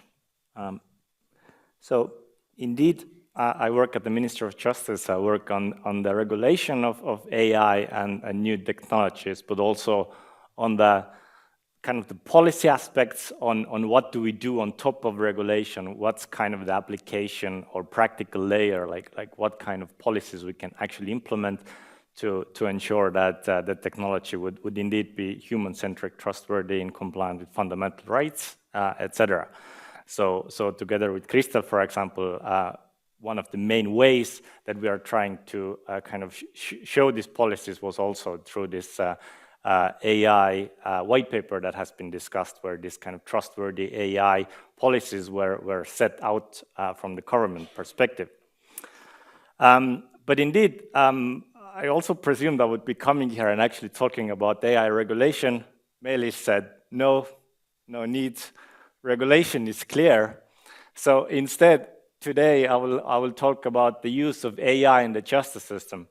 I will look forward towards where we are going in the justice sector with the adoption of AI. But before I do that, I actually want to take quite a bit of time to lay out the context, what has happened so far, where we are right now. And from the Estonian perspective, you could say that we have been very good at digitalization also in the justice system compared to basically any other country in the world. We have very good communication solutions, very good data exchange solutions, very good kind of interfaces and portals. So a lot of the kind of the process of justice going to the court, communication between courts and law enforcement, all of that can take place digitally.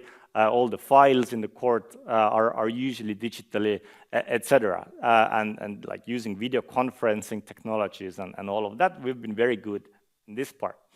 What we haven't really done is we haven't really had this kind of bells and whistles or like extra functionalities in our justice system that would be AI-based. And if from a global perspective, if you watch some other countries, bigger countries with more resources, we actually see a lot more AI functionalities in the justice system than we see in Estonia. So you go to Canada, for example, they have a thing called Justice Bot, which is essentially a chatbot that can provide legal information to the citizens before he or she goes to court about what their rights might be, do they actually have a right to a claim, etc. Even our good neighbors Latvians, I think they utilize language technologies way before we did in the justice system for transcription and translations, etc. In Estonia, we do have a couple of AI functionalities for transcriptions, also for anonymizing court judgments. The notaries, for example, are using AI-based tool Verif for authenticating the people who go to notary, etc. So there are a couple of things, but in general, you could say that we aren't really far along. And we have been more focused on the digitalization part, which has been very efficient, but not so far about AI.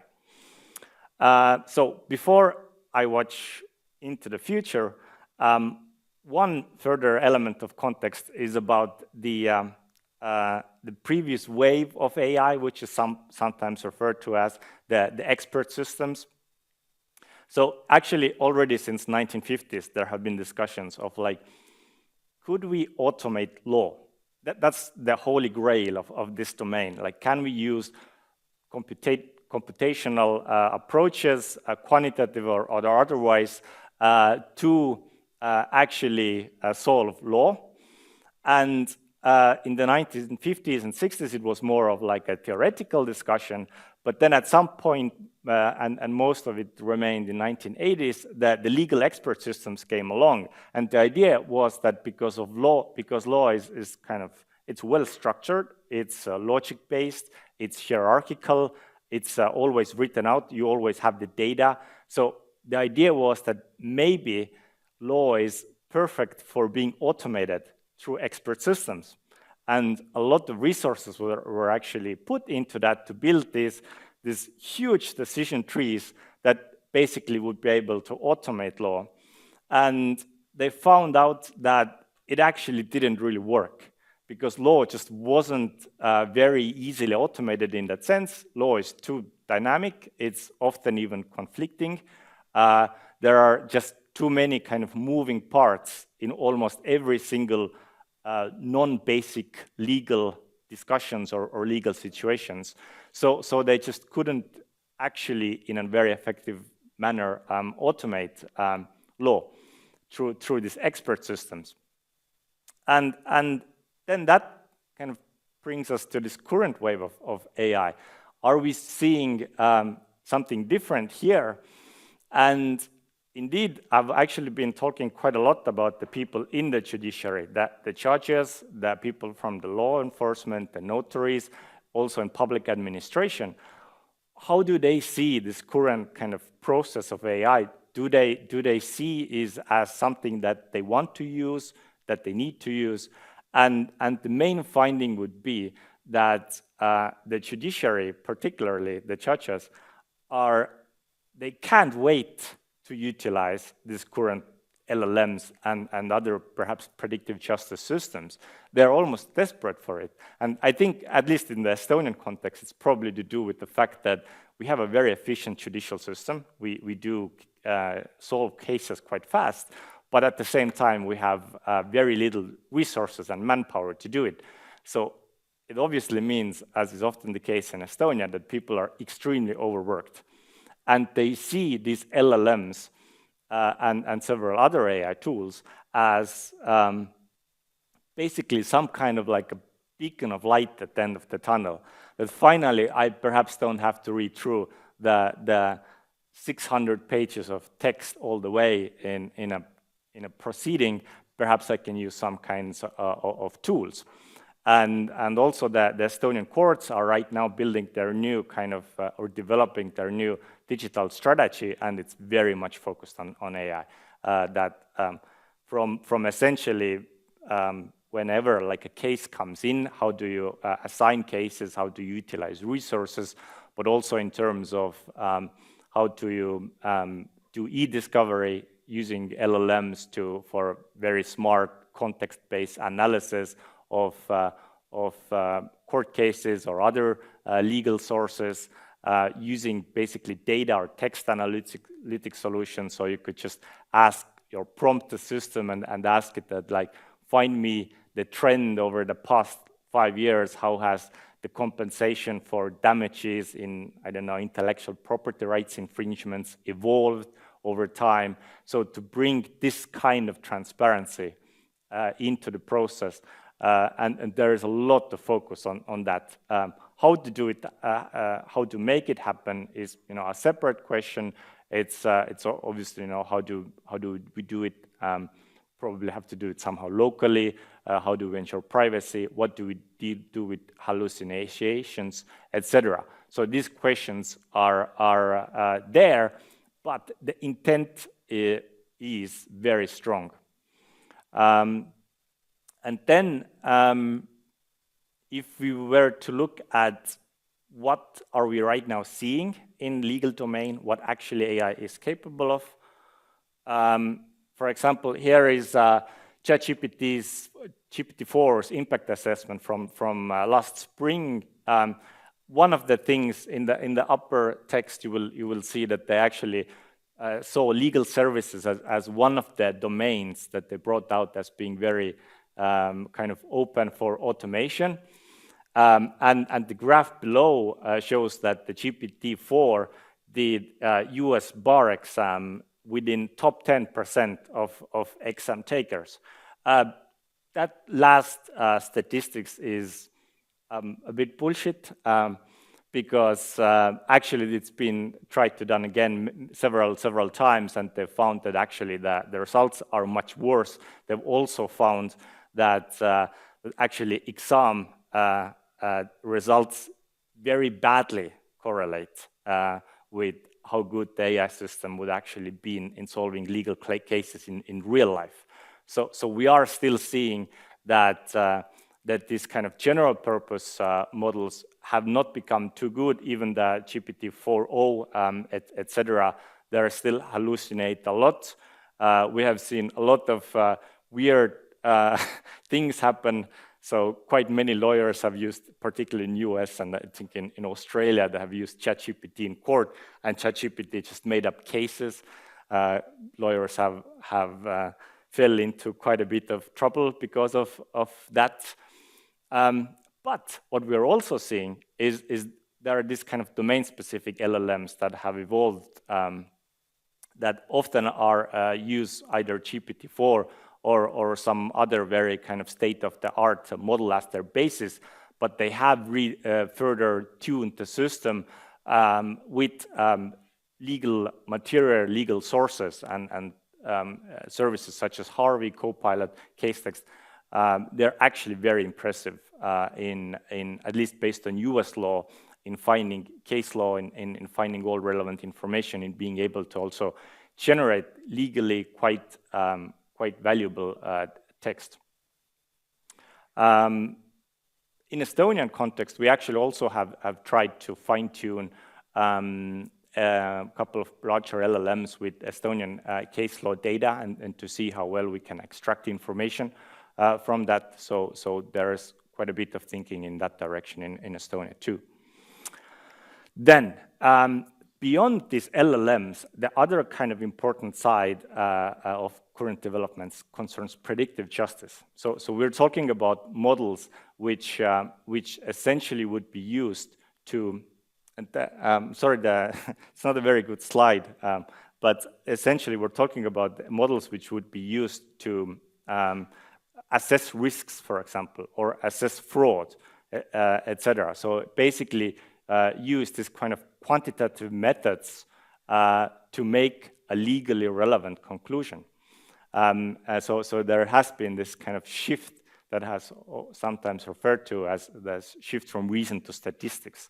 And it's very intriguing. There is a lot of desire to use those systems, but there is also some of the most major problems, most major kind of scandals that have happened relate to predictive justice. So when we talk about kind of risk assessment or fraud assessment, then the famous example would be the Zurich case in Netherlands, where the Dutch tax authority used an algorithm to predict which people might be committing benefit fraud as they were applying for this kind of social benefits.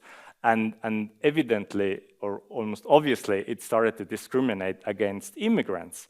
And it became a huge scandal, so actually the whole Dutch government had to resign as a result of that. Beyond that, in the United States, for example, there's another famous scandal is the Compass tool scandal, which was a court was using an AI-based tool to assess recidivism. So they were using a tool to assess what is the likelihood of the wrongdoer recommitting some kind of an infringement or some kind of illegal action. And this tool, again, the result of the tool could then be used, for example, to determine how long are we going to put this person into prison. So it would have a very real effect on the judgment. But it ended up being rather racist, and it also was very opaque. So actually the defendant were not able to understand what kind of data points or what parameters were given, what weight in making this assessment of how likely they are to recommit or redo an offense. So there are these kind of like quite dangerous use cases. However, we are still clearly seeing that the value is high. Even the Estonian tax board actually has some kind of an AI system to identify potential frauds. They don't like to show it too much, but it's there. So these questions of kind of trust and privacy and bias, and how do we deal with the questions of supervision of these systems, questions of accountability, questions of transparency. These are very much arising now as we go through this kind of a paradigm shift when we implement these technologies in our legal sector, etc. So I'm happy that we now have this Center of Excellence to solve the questions for us. Thank you.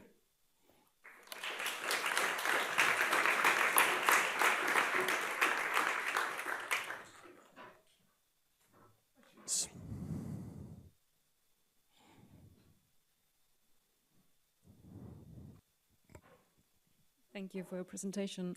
I have a question, maybe rather narrow, but about the LLMs. Do you know to what extent the usage of LLMs are regulated in the justice system, people who are working there? For instance, that they should, I don't know, use Copilot and not ChatGPT for etc. So there is no like domain-specific regulation. No regulation for specifically that would relate to LLM, but the AI Act will apply to them, which essentially means that the use of LLMs by judges when they make a decision, they would have to go through. They would have to use a system that complies with this kind of risk management frameworks and quality management frameworks that kind of come from the AI Act. But then that kind of regulation that applies to in the justice system in general also would apply to any use of LLMs. It's sometimes claimed that this use of these technologies, it's not really regulated yet, but in Estonia and in Europe at large, actually all the general regulations that regulate a domain would also apply if you automate a specific aspect in that domain with LLM. So the requirement to have quality, the requirement to have transparency, that is still there, even if you replace one aspect in this whole process with an LLM or a different AI systems. More questions? Thanks for the talk. So it seems that even though seemingly law is very logical and can be carried out by some logic, at the same time it's subject to interpretation, which ultimately carried out by the judges. And there were hints that we need contextualized predictive justice AI systems to basically compensate for that or be effective. But then there is a high tendency to gather a lot of data, centrally have access to lots of information in order to contextualize, and that basically has its own dangers because we give a lot of power to one part of the society, the justice system. So do I understand correctly that the path to move forward is more to basically look for another structure for the justice system in order to be able to incorporate predictive justice models, or rather the opposite, going towards this centralized gathering of data in order to be able to issue contextualized justice, so to say? Yeah, it's unlikely to see a different structure for that kind of how law works, right? So that's a huge challenge there. But I think you're very right in terms of the contextualization in itself is a challenge, but also beyond that, if we think that law actually should be something that develops our understanding of how do we protect people. It should develop over time. And then you have tools which are very much about kind of reintroducing or repeating historic patterns. Then that also sets its own limitations beyond also what you just said. So evidently, I think we are going to see some uses of predictive justice models in some contexts. We are going to see uses of LLMs in some other contexts, but there has to remain quite a lot of room for this kind of like a classical legal debate that has happened throughout the century so far. And how do you kind of automate that part? You know, it's a challenge that I don't think it's possible to answer now. Thanks very much, Henrik.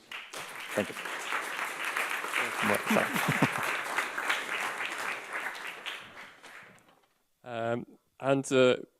I mean, Henrik mentioned that as if I didn't want to hear about the AI Act, I definitely would have loved to hear another bit also about the AI Act, maybe another 20 minutes, but unfortunately we need to move on. So please maybe check out online, maybe some talk of Henrik's is actually available. But now we move on, and I'm happy to introduce Sander Tars from MindTitan. MindTitan is one of the, I mean, you'll surely talk about what MindTitan does, but basically a company that has already long history in using AI in Estonia. So please. Thanks.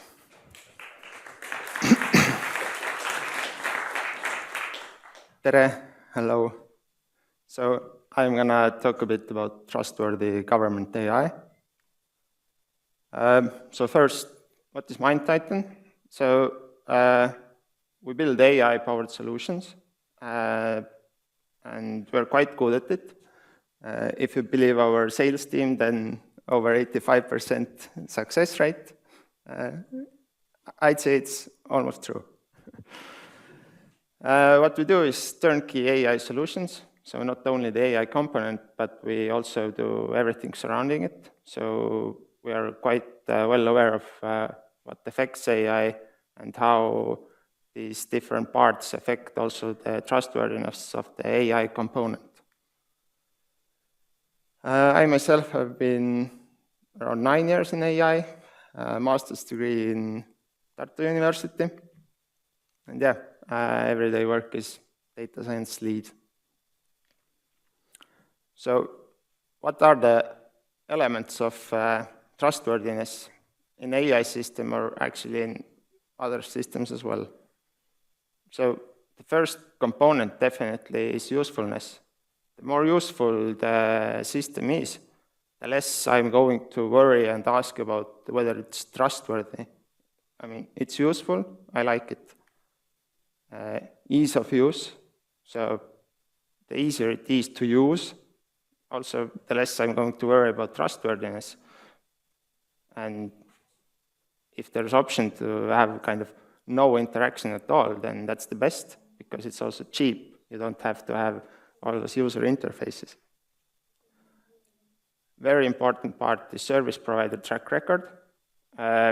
If you have poor track record on creating solutions, especially if you create a bit crappy solutions which use people's data, then they are more likely to ask over the next solutions, should I even trust my data with this service provider? And finally, attractiveness. Of course, attractiveness for several government use cases is not that big of a factor, but you should always kind of think when you create the solution whether we can make it more attractive, to kind of help users want it. And if all these 4 components are good, then the users are more likely to trust your solution without you having to explicitly tell them how we are using their data, how exactly our process is set up. You're building the trust by being useful to them and being attractive to them. So that's why trust and trustworthy AI system is actually not a very AI technical feature. The only component there is AI quality, but most comes from the system part that isn't actually AI. When you think about government systems, then most likely AI is only one small component there. There's a big system that is not AI. Mostly that system part is what defines the trustworthiness of the system. So, usefulness. You obviously need to understand who uses it, why do they need it, and who is the actual customer. Whether you talk about, whether you do it for the government officials or you do it for the citizens. Obviously, in government use case, you always have to think about citizens as well, because they are the end customer. Very important point, don't generate AI output that needs another AI. Every time you use AI, the AI output should reduce the future need for AI. If your AI output needs another AI and another and another, then you're doing things wrong. AI developments are expensive. They need a lot of data. They are insecure because they are more complicated. If you succeed in implementing an AI system that gives output that is Excel readable or even human readable, it's perfect, because Excel readable output is much more cheaper than AI readable output. And finally, well-designed processes. We quite often hear, both at government projects and private sector projects, that no, we can't change the processes, it's too expensive, too clunky, whatever. Just put the AI component in there. So if you do that, that's the first step towards failure. And often, if you look at the processes, then it often turns out that you actually don't really need AI. Redesign the process, and you can do it with Excel. It's cheaper, it's more resilient. Ease of use.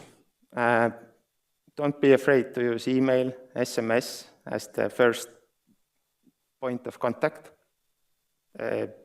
Citizen or the user is not apt to going to a government portal or downloading another app. It's just annoying. Give me an SMS with direct link, and I love it. Again, the zero interaction systems that run in the background, generate data in the background, output, so on. They're not annoying anyone, because I don't need to interact with them. They're cheap, because you don't need user interfaces. And they're easy to change. So use the zero interaction systems to generate the actual Excel-readable data, and that makes your AI, again, more successful.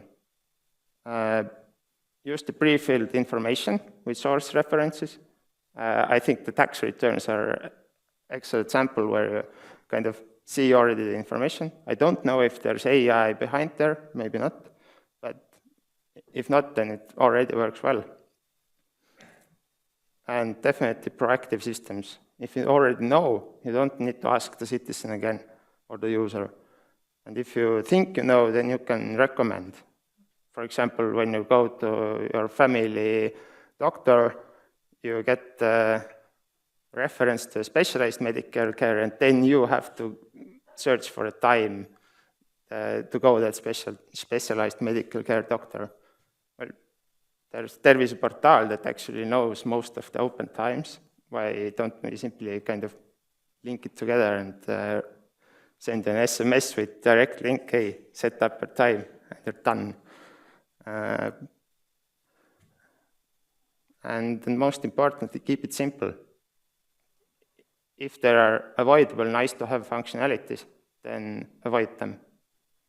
It's most likely not cost efficient, and if you have those annoying, nice-to-have functionalities, then your main functionality has less budget, and you end up creating a crappier solution, which leads to poor trust. And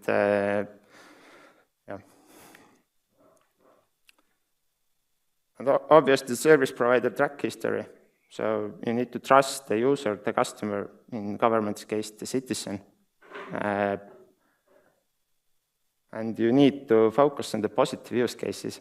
If we always focus AI-wise on the stick, we're going to catch everyone who's cheating on taxes. We're going to catch everyone who, I don't know, shoplifts small items. We're going to catch everyone who pees at night in the corner. I mean, people are not going to trust you. You're going to need to create positive use cases. The same family doctor to specialized care, the forest registry notification system.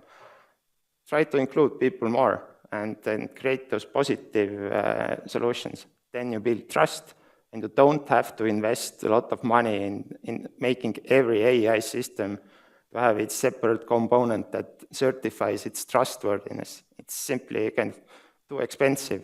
Use conventional methods to build trust, and you save a lot on the AI solutions.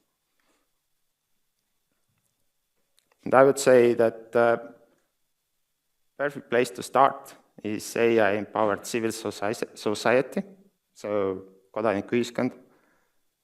So proactive notification-based communication, the same forest registry notifications, kind of the state already knows where you are spending your time, where you live, which forests are most likely to be your kind of the local forests. You can notify if there's kind of some larger development there or whatever.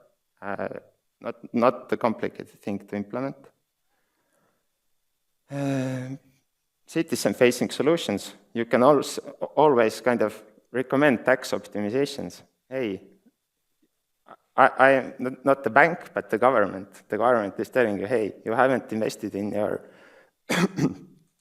third pillar pension fund. There's still kind of 6,500 euros left for you to invest tax-free. Go do it. You'll be saving kind of over 1,000 euros of tax money. And AI-based summaries and question answering. So all those national designated spatial plans, riiklikud eriplaneeringud. There's too much info for the citizen to follow, and then we need to rely on the non-profits.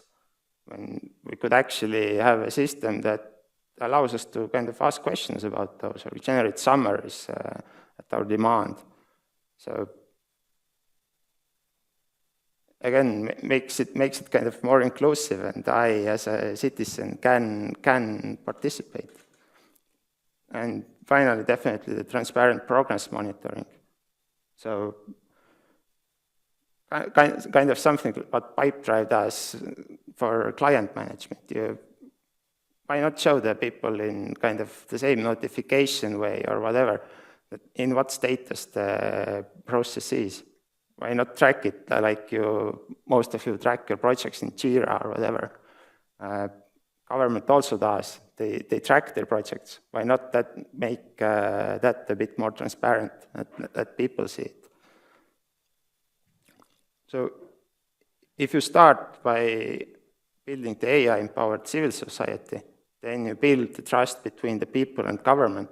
And once you have built the trust, then all the rest of the solutions that you create, you save money on creating the trustworthiness component for the AI.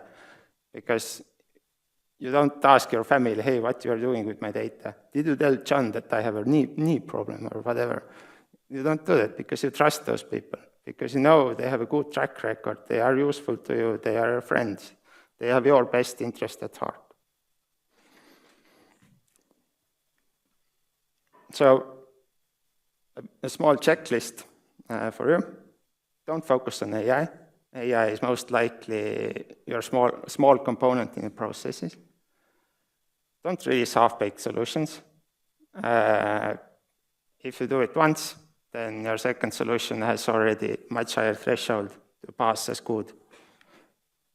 Be honest about issues. If you have issues about data or processes or quality, let people know. They will understand, hey, okay, we know we have this issue. every time you apply AI, the service quality should not decrease. The same forest registry is a good example. Once they have this simple AI approving system, they simply stopped actually looking at the forests and the data. Don't generate output that needs another AI, super expensive.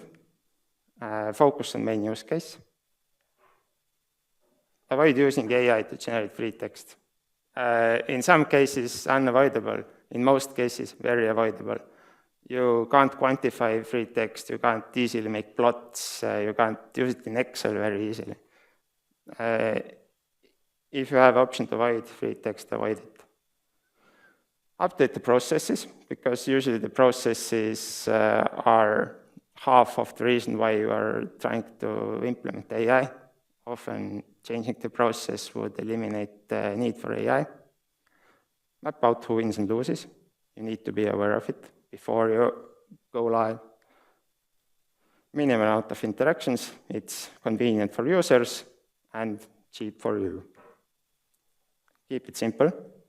Again, convenient for everyone. And also kind of go big or go home. Because if we keep on doing tiny solutions, then we'll never get there. And finally, just to annoy you, TikTok has many of those qualities, but obviously not the service provider history. So now that you're annoyed, questions?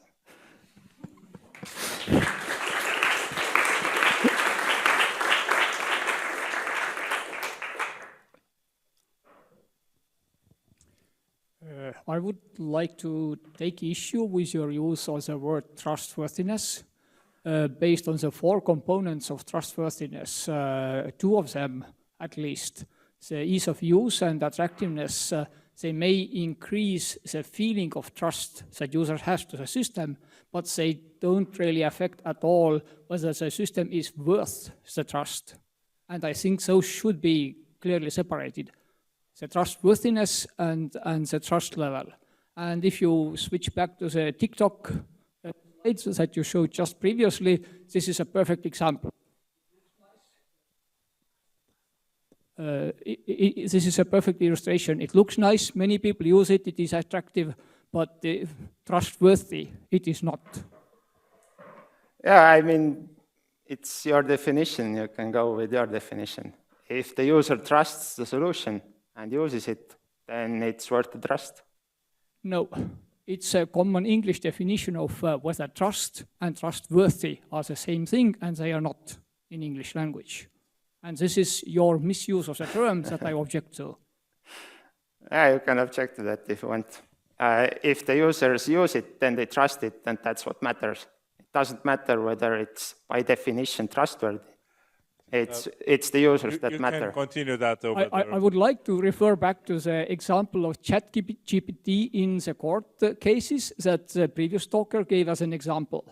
The ChatGPT, it was certainly useful and convenient for the lawyer, but it produced garbage, so it was not trustworthy. Let me ask a much tougher question. Yeah. If you were given an opportunity to define some research objectives for the Center of Excellence in here, what would be the research question that you would really love to get answers that would potentially help your company and the customers alike? Well, I guess the main point would be to make the government data available. That's definitely a research question, because right now it's not that well available. How to make it available so that it's yeah, but that's a good research question, how to make it available such that all parties are satisfied enough that you can actually use it. It's better for us, it's definitely very useful for the private sector.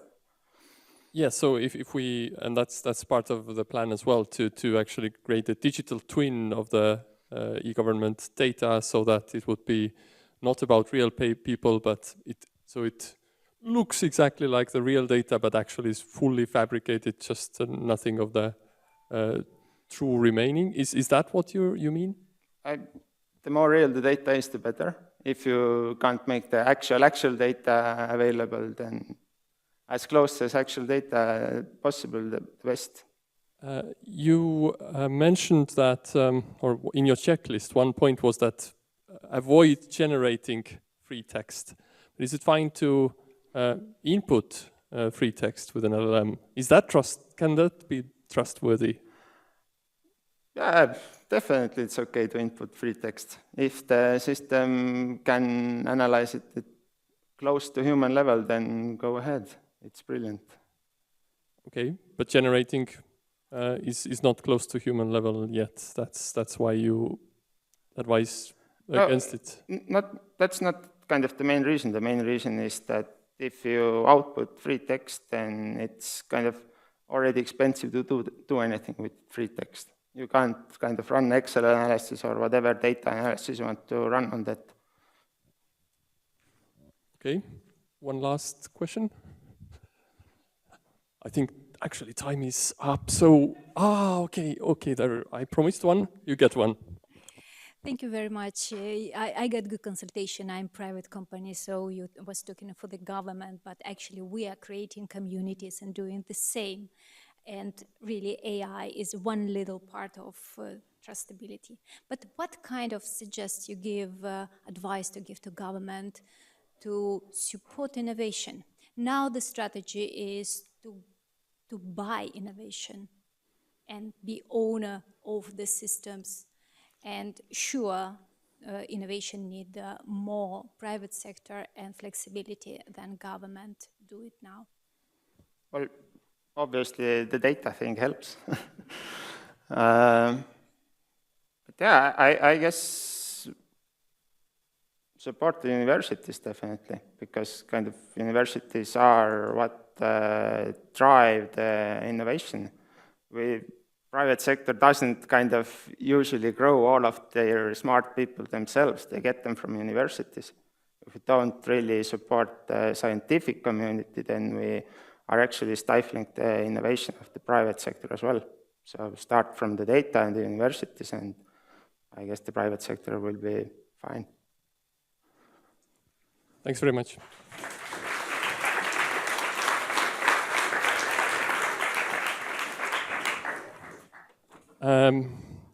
I'm very happy to announce that the next speaker is Ando Saabas. He's from Microsoft, and he's leading a team. I mean, he keeps doing more and more, so I'm maybe not even fully up to date with his things, but he has been building software that in Teams, for example, works on cleaning all the noise and all of these kind of things. Really world class. They do it the best in the world. So please. Spoilers already. Yeah, thank you, Meelis, for inviting me. Pleasure to be in Tartu as always.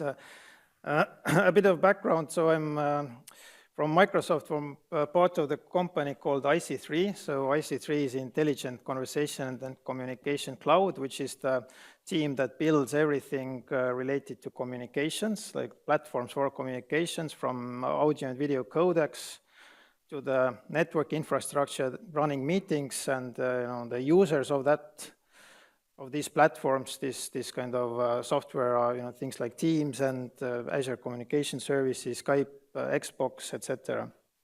And the IC3 AI team within IC3 is an applied research team. Its main focus is on using deep learning to improve call quality and to provide deep learning or ML-based features. We kind of take the latest and greatest that we have in kind of the research, and then bring it to between 200 million and maybe up to 1 billion users. So that's kind of what our charter is, and I'm the team lead for that team in Tallinn. So one of the reasons why we're here is that there has been a huge hype in AI over the last few years. Everyone is using ChatGPT, DALL-E, etc. But there are other areas, other domains where the use of AI has been kind of maybe as big, kind of as intense, but which mostly goes unnoticed, somewhat by design. One such area is video conferencing or real-time communication, which itself has kind of gone through a huge increase in the last few years. In the kind of post-COVID world, we're seeing an order of magnitude higher usage than pre-COVID. But kind of the challenges that we have there are mostly the same. So what are some of the challenges? We'd like online meetings to be as good as face-to-face meetings, but the devices can be pretty poor. Bluetooth microphones, sometimes horrible, poor acoustic environments, like you're in a cafeteria or in an open office. Real-time communication is super sensitive to network issues. So if you're like watching a YouTube video or browsing the web and there are network issues, you're not going to notice because there's buffering, there's resending packets on TCP. Not the case for real-time media. If network is bad, you're gonna know. And finally, it's a kind of a collaboration tool. So for a meeting to be good, it has to be good for everyone. So you have a 10-person meeting. If one endpoint is unreliable, it ruins it for everyone. So to reach 95% reliability, you need 99.5 for each endpoint in a 10-person call. So there are a lot of opportunities for deep learning there. You can do things like remove noise, remove echo, improve speech quality, fill in lost packets if there are network issues, minimize bandwidth usage so that it's not so sensitive to bandwidth fluctuations and so on. Kind of initially was pretty slow going. So there was this kind of very well-known or prominent NVIDIA audio noise suppression demo in 2020 where they kind of demonstrated real-time noise suppression on audio on a RTX GPU. It was in 2020, which was also when we started the AI team in Tallinn. But if you look at other advances, they were way beyond in AI. You had human level ImageNet 2015, AlphaGo 2017, etc. So kind of one of the reasons why it has been pretty slow going is that mostly community and also the hardware focuses on the sort of large models and infrequent inferences. You process an image once or you send a query and then get the response. Real-time use case is the opposite, where you have to do a lot of inferences, but maybe with smaller models. Like in audio, you have to do an inference every 10 milliseconds for it to run in a call. But there has been a lot of progress in the last few years. I'll share some of the progress that we in Tallinn have been doing. Teams in Zoom, Google, and so on have been kind of doing the same. But we shipped DeepVQE in 2022, which was, I think, maybe the first deep learning model that did joint echo suppression, noise suppression, and then kind of speech enhancement within the same model.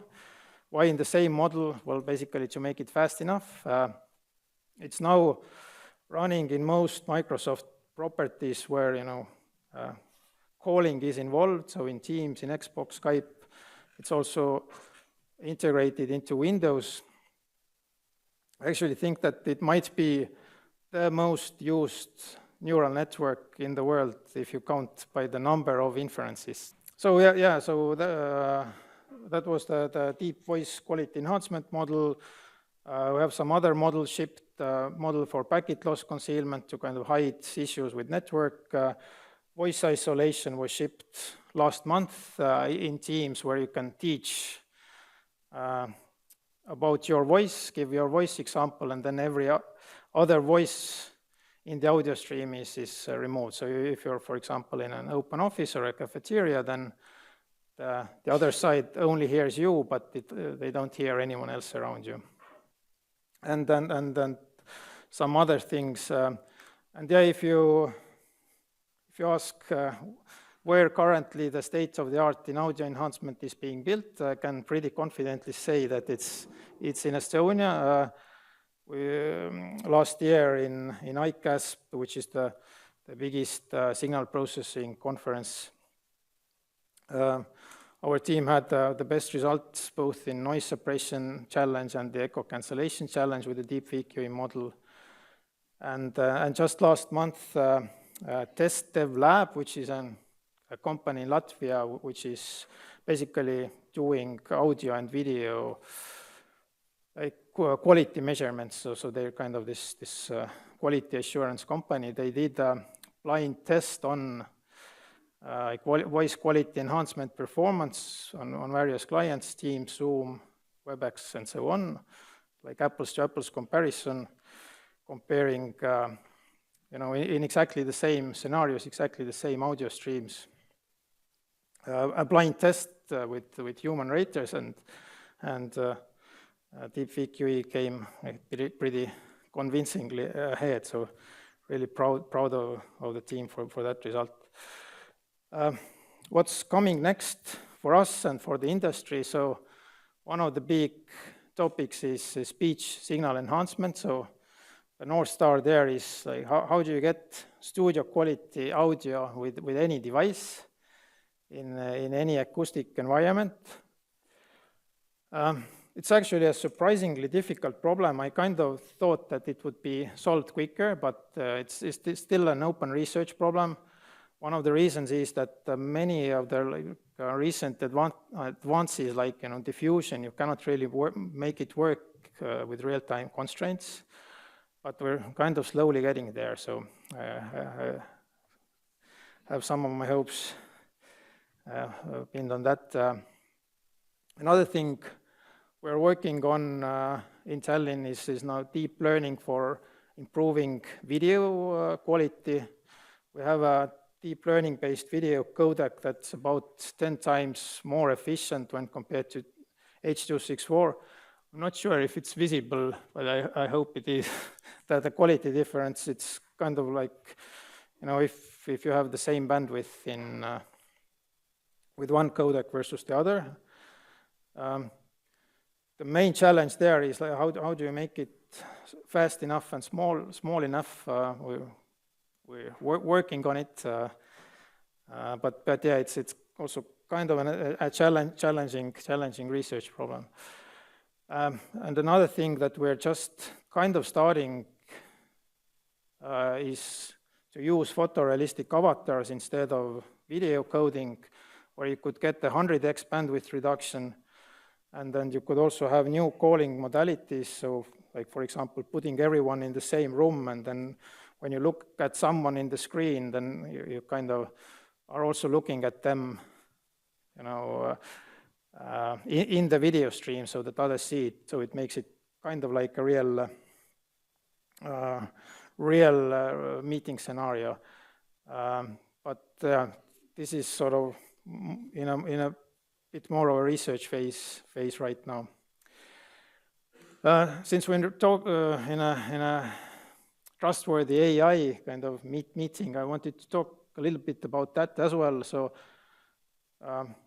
many of the recent advances in both audio and video kind of are making it very easy and also very cheap to impersonate anyone almost perfectly. So in ICASS 2024, Google showed a model for kind of voice conversion, which works extremely well. So it really kind of does it, well, close to perfectly. But I mean, that was already there. But what's kind of surprising about that is that it's really super low latency and then super low kind of resource, with very low resource needs. So it's, you can do it on a single CPU core on a kind of mediocre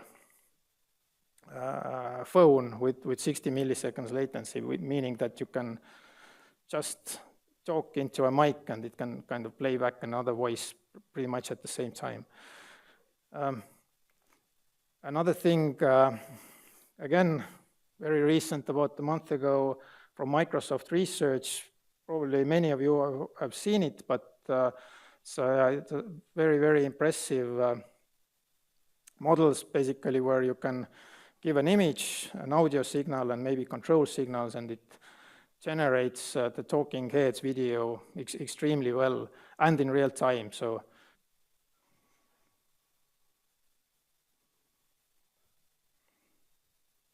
but you know what I decided none of the videos are real. It's all generated on the fly. I decided to focus all my attention, all my time on listening. So instead of doing something else, I just listened, and listened. Because I'm a true believer that if you're really bad at something, like listening, for example, it only shows you that, hey, you have to practice listening as much as you can.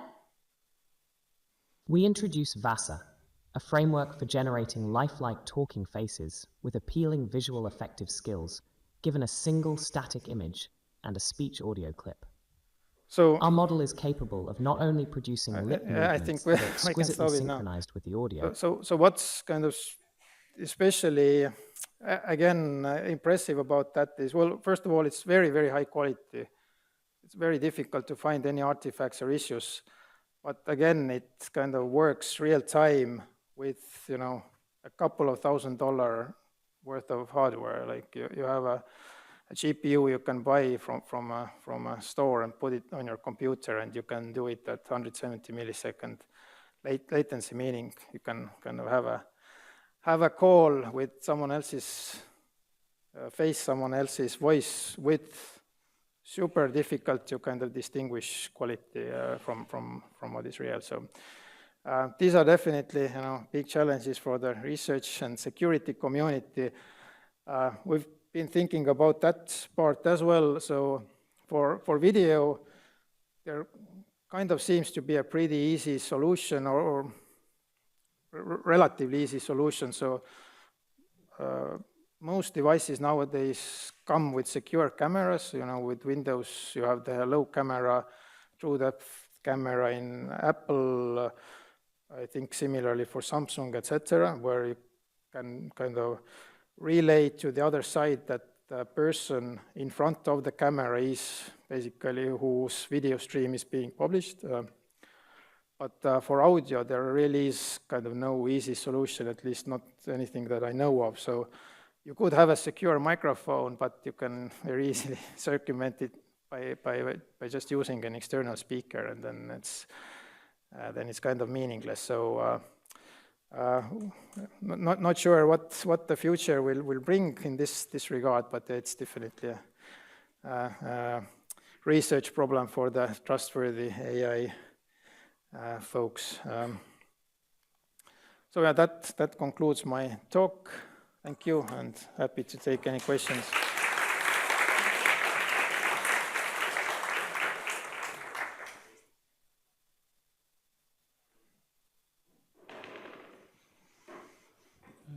Thank you. With this being an EXAI event, I'd like to ask a question. How much cooperation you do with local researchers here, or is it all closed within Microsoft? I'd like to say that we do more. Very little of it is closed. We're doing it pretty openly. We're publishing. We are publishing a lot of the test sets and test data we do. We are organizing the challenges and so on. So we're doing it pretty openly. The kind of collaboration, let's say, with the Estonian research community hasn't been great. But I think mainly because there aren't really sort of a research group who are focused on real-time kind of communication in Estonia. I sort of tried to get something going with Tallinn University, but it didn't pan out. But if there is interest, I'm happy to talk about it. So I'd like to challenge that in terms of openness.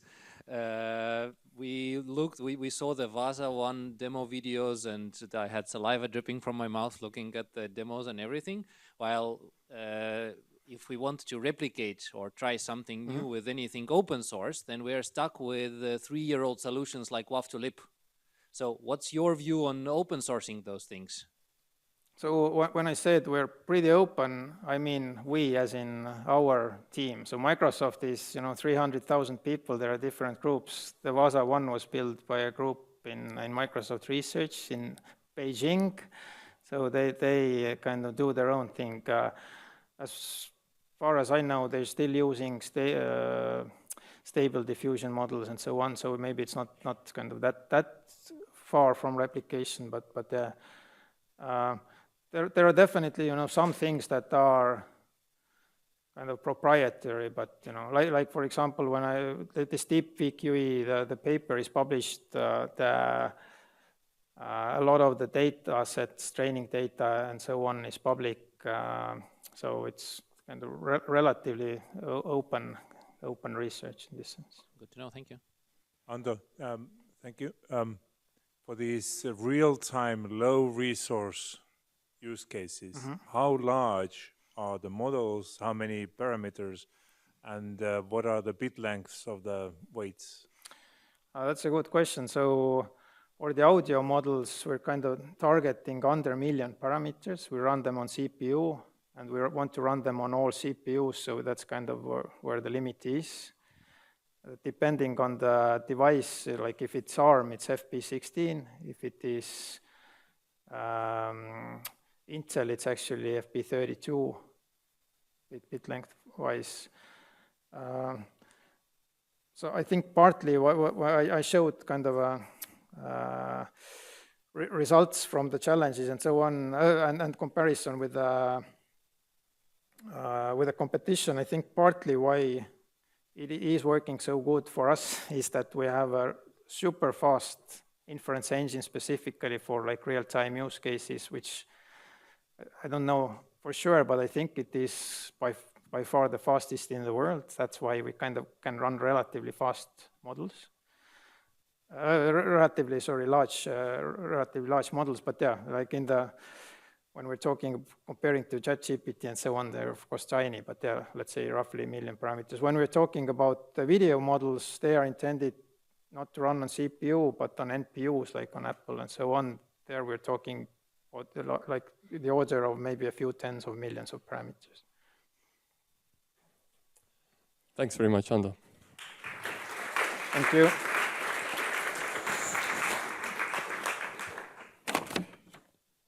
I'm very happy now to introduce Margit Sutrop.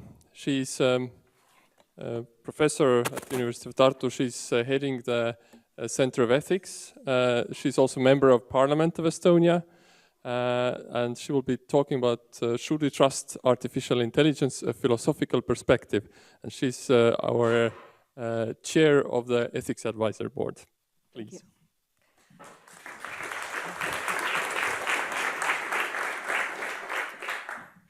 So good afternoon.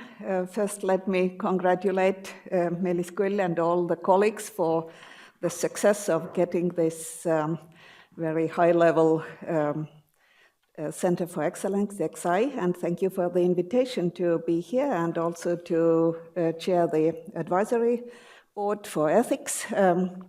I very much hope that we will have a lot of good cooperation during all the coming 7 years. What I'm going to talk today is based on my research. On the one hand, we have been in the Ethics Center already for some time working on the conceptual issues of trust, mainly in relation to science, but also in relation to AI. And also, I have been working for some time already on different databases, starting from genetic databases, biometric databases, e-health, and this is the background that the ethical issues are related with data. And also, one of my backgrounds is that I have been since 2004 an ethics expert working for the European Commission, and I have seen there thousands of projects discovering the ethical issues, and therefore I hope that I can also advise you how to actually get through these quite sometimes demanding processes of ethics reviews. And I am, on the other hand, quite convinced that this is not only difficult, that ethicists are not only making life difficult, but they also help you to reflect on different issues and make better science and technology. Okay, so what is today is it like this moving too much? Okay, so today I'm going to, at very late time of the day, telling you a little bit about the conceptual issues and perhaps making life even more difficult in this sense that I think the concepts that are used, like trust and trustworthy AI, are not fully reflected. And this is where I want to pay attention. There is a lot of talk since European Commission, high-level ethics group 2019 tried to define AI and also said that we should aim at trustworthy AI. This has been taken over also in the AI Act now. And there are three things that are important. AI should be lawful, it should be ethical, and it should be robust. Okay, law is pretty clear, I think. Ethical, respecting ethical principles and values. There is always the question, where do these principles come from? Because we know actually people do not agree about ethics.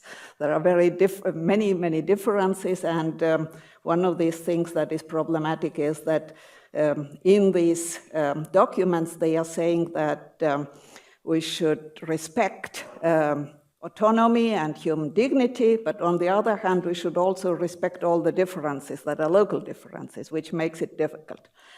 Then there is also a paradox of trust in artificial intelligence.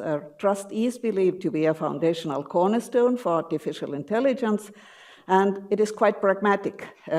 Without trust, the economic and social benefits of AI will not be actualized. People will not buy the products. People will be too afraid of what the technology people are doing. Thus, we have to create trust.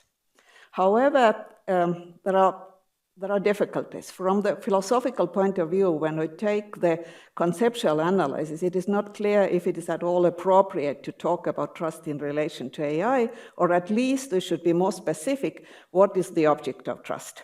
What is the actual object? What are we doing? Because, and in a minute I'm going to explain it. On the other hand, there is also the difficulty that we actually do not know what is the relationship between trust and trustworthiness.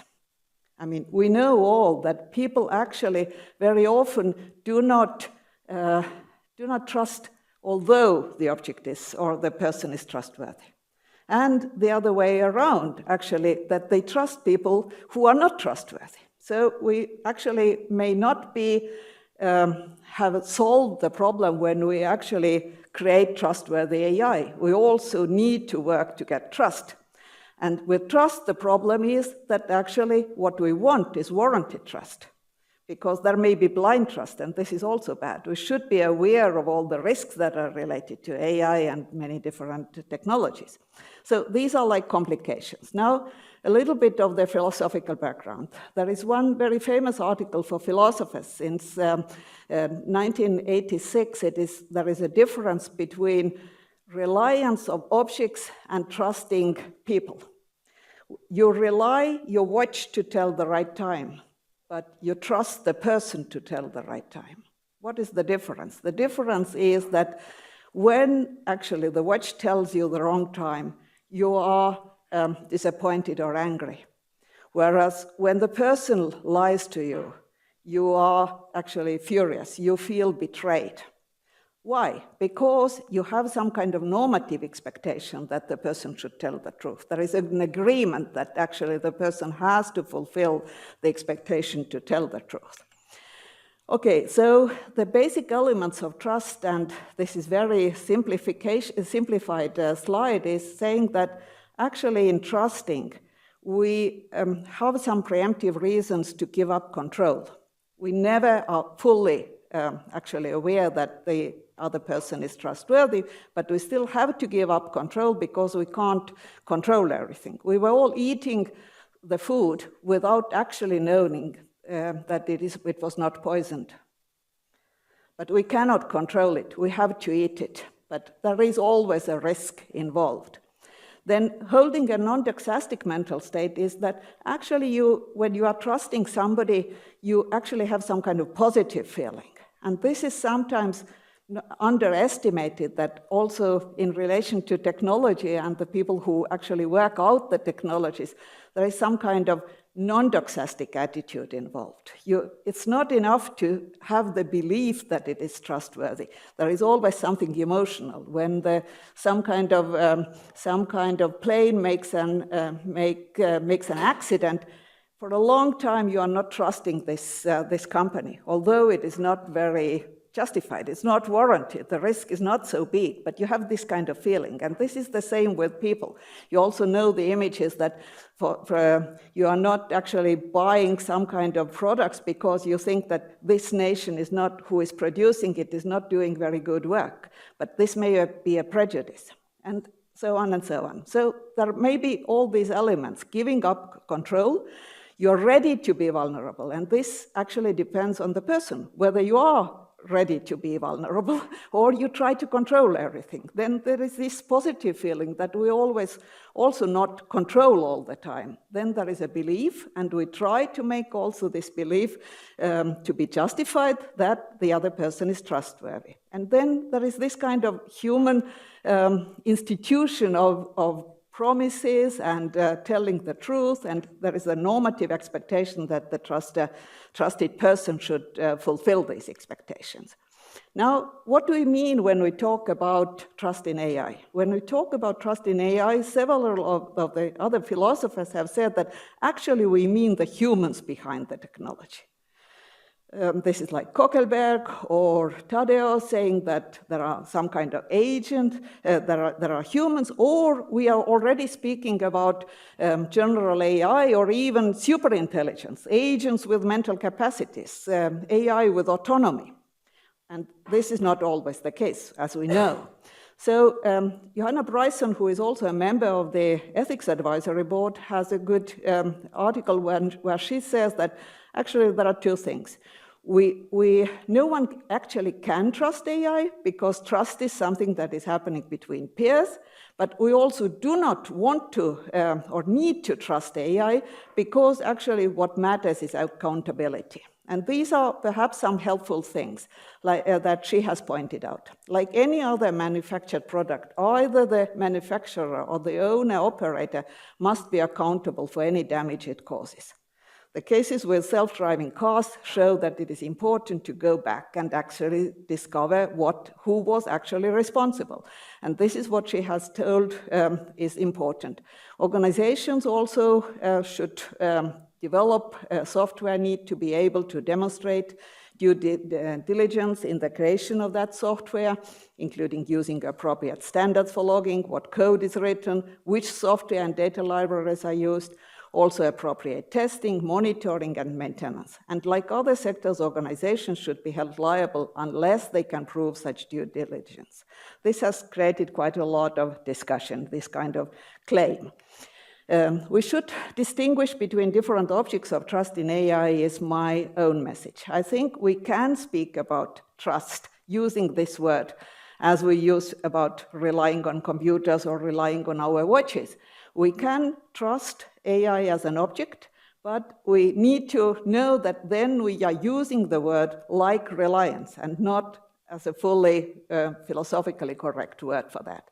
Then trust in AI as an autonomous agent is already something where we are thinking that one day the AI will have this kind of decision-making capacity, and then we are already thinking about whether it could be also a moral agent and have some kind of these qualities. But more or less, we are always using this trust, meaning people behind AI. And there I agree very much with the previous paper saying that actually AI is only a small thing.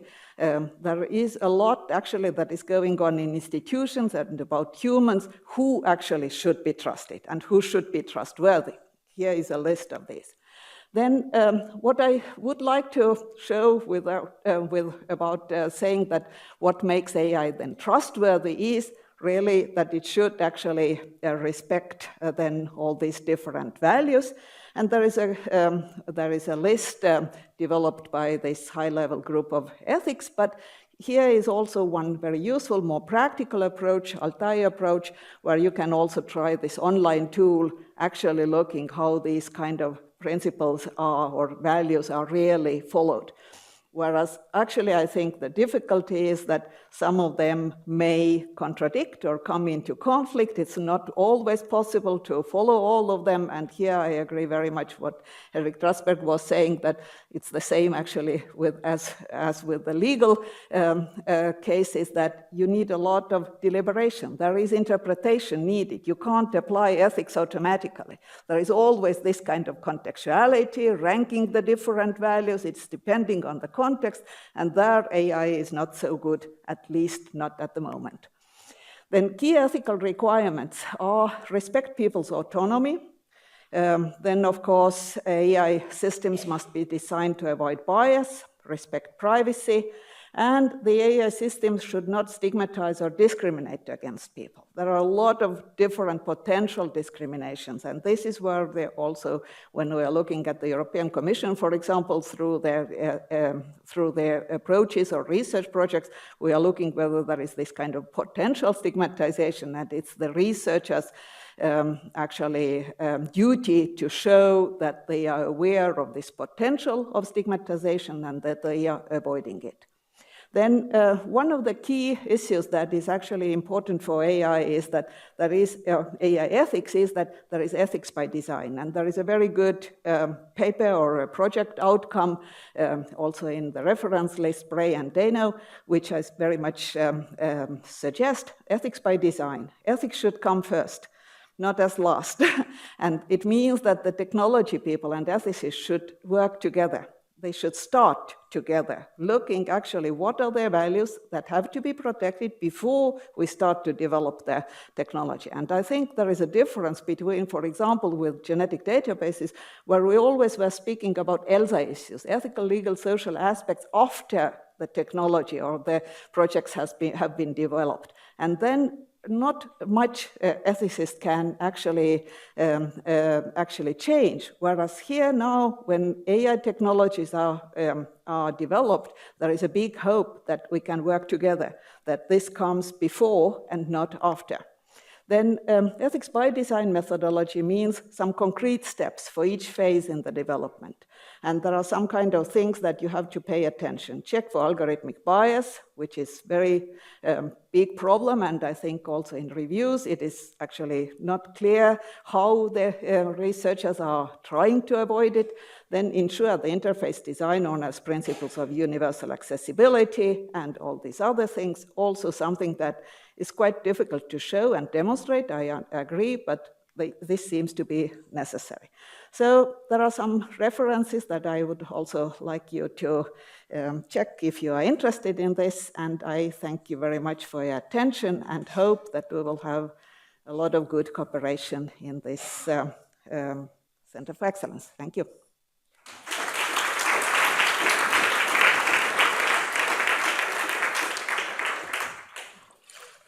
Thank you very much. Questions? Thank you. My question is that, is it realistic or worthwhile to develop some kind of a benchmark for ethical AI? Or should we see this ethics compliance as just some kind of an ongoing process of just trying to introduce whatever we can to make it ethical based on kind of our understanding? Mm-hmm. I think we should be idealistic and realistic at the same time. Idealistic in this sense that when we do not start to try to agree upon what are the ethical values that we actually should come into agreement and follow, everything goes wrong. On the other hand, there are so many differences in, even if you are a universalist, I think you still can be a pluralist, which means that, for example, security and privacy may be in different contexts valued differently. When we know in a war situation, we are very willing, people are willing to give up privacy because they want to have more security, whereas in normal cases, you are not actually ready to be touched and watched and controlled and so on. So it means that actually this means an ongoing process because you always have to take the context into account. The problem really with developing AI is that we are developing it, but it will be implemented in different societies. And there are different cultures who are developing it. You know that the Chinese actually have a different approach already today because the state owns the data and they can do things, whereas the European approach is that the person owns data. And then the question is really actually how they are going to implement it. Nobody knows. Some technology will be developed and it will be used and it may go against our values. And I always think that the real problem is that we have more undemocratic societies than democratic societies.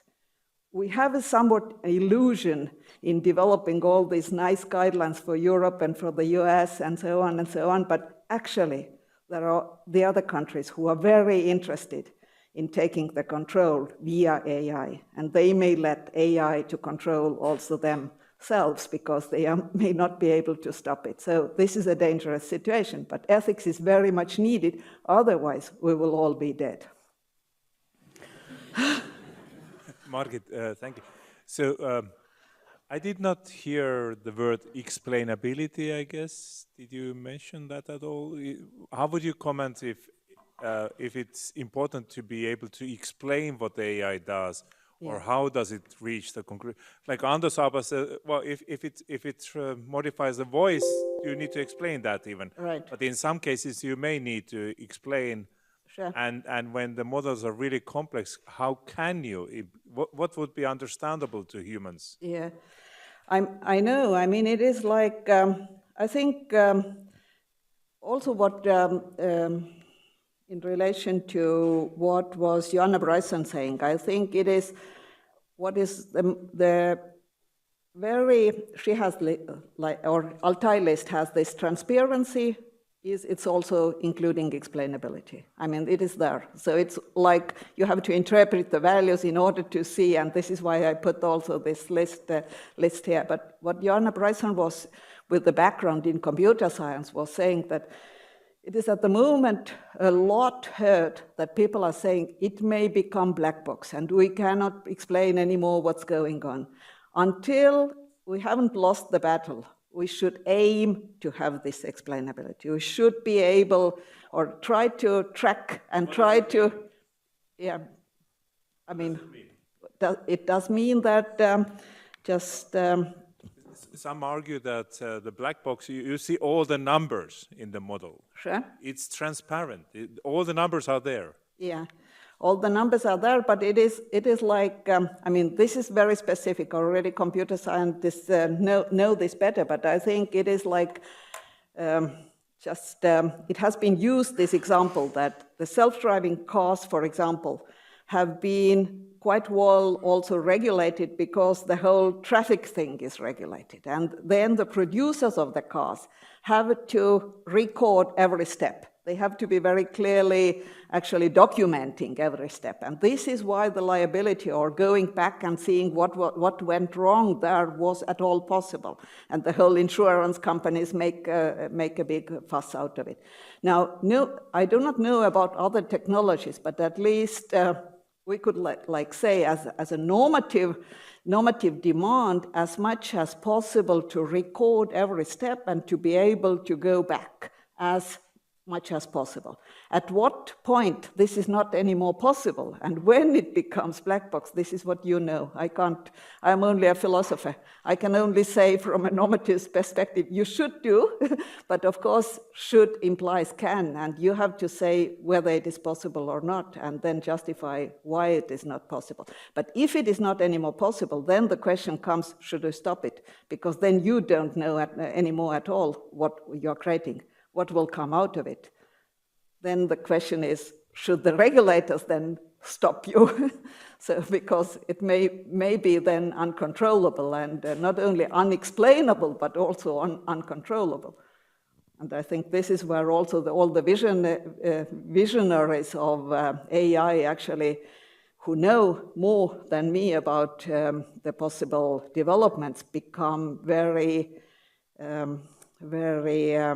worried and say that it can all go wrong. One last question.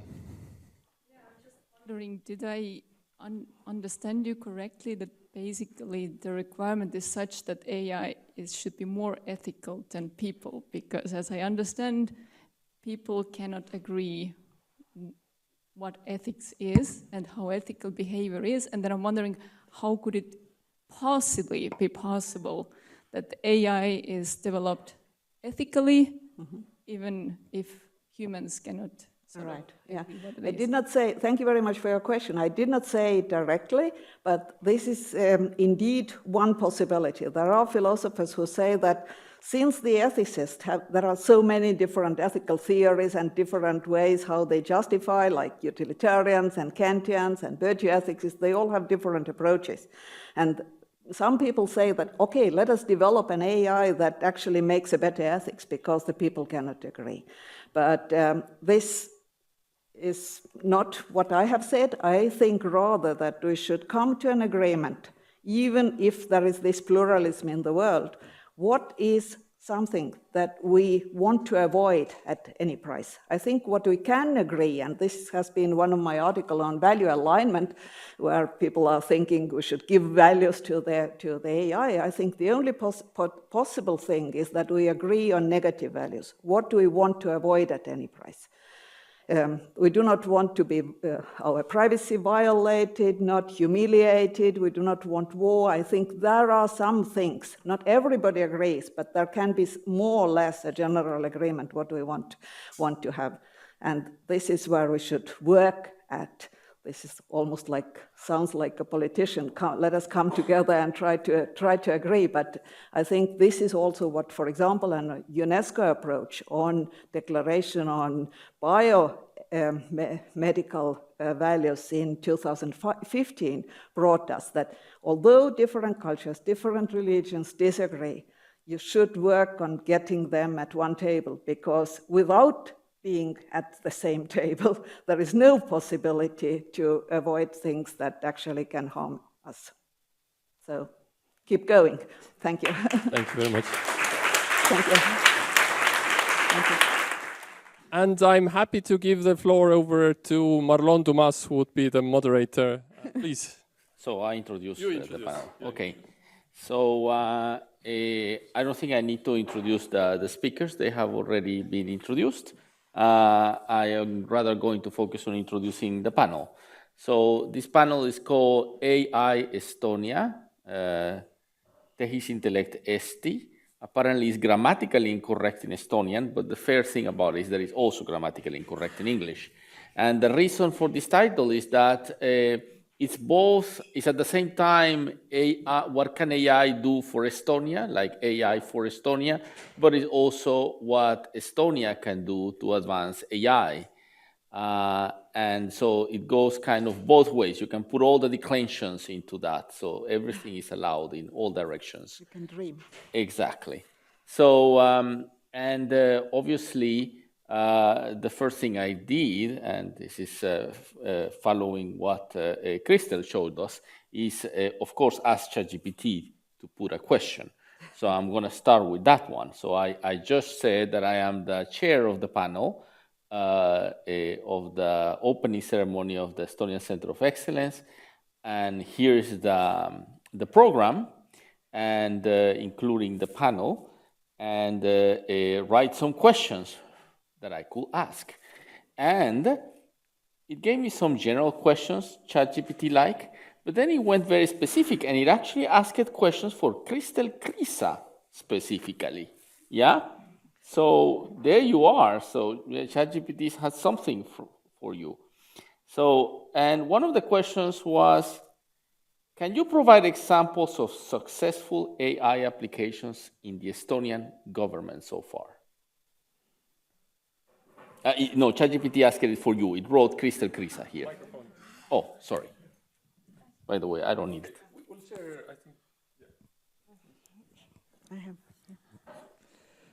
Okay, so as I said earlier, we have been experimenting quite a lot, and often when it comes to experimentation, often the funding, for example, can be quite limited, so you can only do the pilot project, and then when you get the next round of funding, then it turns out that actually the thing you developed a year ago or 2 years ago is a bit outdated, so you have to go in again and start from scratch. But some things that are actually in use,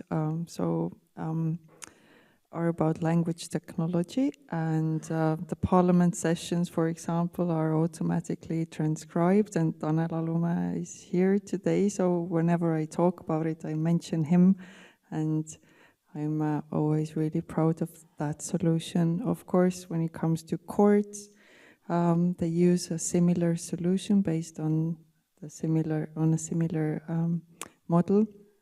Then when we talk about different delegations from abroad, we talk about satellite images and how we don't have to send people to go and check whether the forests are still there or whether the crops have been harvested or not. These are just some examples that are still in use and work well, and that we are proud of. Great. So following up with the ChatGPT questions before I get to the audience. Now for Meelis, it asked a question for Meelis. However, the question asked for Meelis are very blah, blah, blah. So he asked, for example, how does EXAI ensure the trustworthiness of AI applications and things along those lines. So I'm going to turn it around and I will say, why should the Estonian Centre of Excellence only fund trustworthy AI and leave all the untrustworthy AI for the Americans and the Chinese?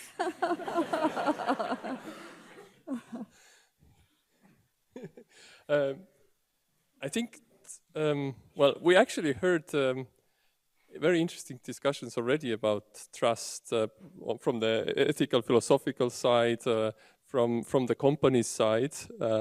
So I'm sure companies will do some of the untrustworthy stuff as well. But maybe here with the academic environment, it is really worthwhile to focus on the trustworthy side rather than the untrustworthy. Well, I disagree with you, but apart from that, the questions for Ando were also very generic, but you gave me the perfect question for Ando. So Meelis says that companies should do the untrustworthy AI. Do you agree that companies, including your team, is doing untrustworthy stuff? I think our team is in a good position in that regard, that we are doing kind of a very, very nice thing for everyone, removing noise or making, bandwidth use efficient, and there is usually no controversy around that. We don't get any of that kind of sort of negative feedback. But I mean, I think overall, it will be the case that, if there is money to be made, there will be companies who will do the untrustworthy AIs if it is good for them. I think OpenAI is actually a really good example of that. The word is open, right, in their name, right? But when GPT-2 came out, they said that they cannot, publish it or show it to anyone because it is, too dangerous kind of Whereas we now know that there are, orders of magnitude better models that are kind of, shared with the wider society, opening it up to kind of research scrutiny and so on. So I think it's kind of easy for the companies to get into that, let's kind of doing it for the money side of things. But that's why we have the governments and the universities and so on to keep the balance. I think that's kind of right. Yeah. And for Margit, it asked a question that Jack Vilo has already posed pretty much. But now I'm going to replace it with a follow-up on what Ando just said. Ando basically implied that what they are doing, his team, is trustworthy. Look, they are removing noise from video. So now you have calls with less noise. That is fantastic. However, how they remove the video is very untransparent for their users and sometimes even for themselves, most of the time for themselves. So is he doing something ethical or trustworthy or not? Yeah, okay. I think my message also in my paper was that trustworthiness is just a blanco check, actually. We should fill it in and say what do we expect from the company, for example, to do. What makes it trustworthy depends on us, not only from the company. And if we say that, okay, this is efficiency that we want, for example, or it should be cheap, or it should be, I don't know, safe, or it should be transparent, then we actually can only say whether it is trustworthy or not. I think all the companies are actually interested to create trust because otherwise nobody buys it. So in principle, I would disagree with you saying that, okay, let us leave it to them because actually this would be deadly for the companies when there is this kind of image that this is untrustworthy. And I tried to give this example. For example, let us think about there are a lot of prejudices. For example, if you have to buy a washing machine and one of them is made in China and the other is made in Germany, actually, do you really know which machine works, or you just think about the price only? This is one thing. Or you think that the quality is there because it is produced in Germany. Sorry for the Germans, I know there are some in the audience. But it may not always be the case. And let us think about Estonians. You know, some of our products are labeled made in Europe because there is not much trust that when it is produced in Estonia, it is trustworthy. I think this is a problem. And we should actually think maybe there are some parallels also with our research. It would be quite bad when they think that the paper that is produced in Centre of Excellence in Tartu University is less trustworthy than the paper that is produced in Berlin, for example. I think we should work to create this kind of image or also feeling that we can be trusted, but on the other hand, we should also be trustworthy and think what are the good qualities of scientific products, and the same way also of the technological products. So to make it more complicated, I think there is quite a lot to think about. Ando? Yeah, maybe just reflecting on this question a little bit more. So one thing that I think is good or done well from the side of companies is that they have a lot of users, and that kind of drives this aspect of kind of trying to make things work well and then like being trustworthy. Like if I'm looking back at our work, we have, let's say, roughly 200 million users and probably serving, definitely hundreds of languages, and we have done a lot of testing on, for example, on the common voice data set, like literally testing on hundreds of languages that it works for all of them. And I think actually no academic institution would do that or would have resources for that because, it's kind of not really in a way worth doing. Maybe some will, but I think in general not. And similarly, we worked, for example, a German kind of research facility who is researching speech impediments to make sure that it works for people who do have speech impediments, that we don't consider it noise. And that's kind of, again, it's a research area that is kind of driven by just having the scale of so many people, and then you're trying to make sure that it's working for everyone. So in that sense, I think there is a kind of a good synergy there from both sides. Yes.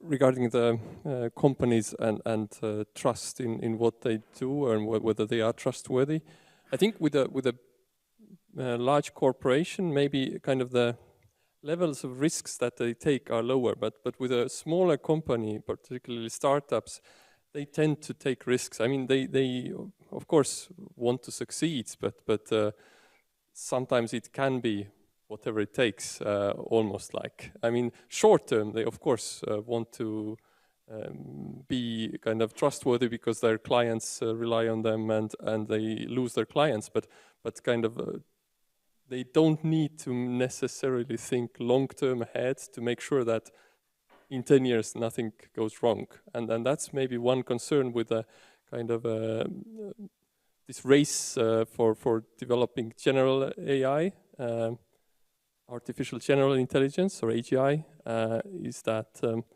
mean, if the companies can get to the race mode and then maybe the long term risks are not taken into account well enough. We definitely don't want to leave you without your questions. So who wants to start? We're going to prefer the person who is not from University of Tartu. So please go ahead.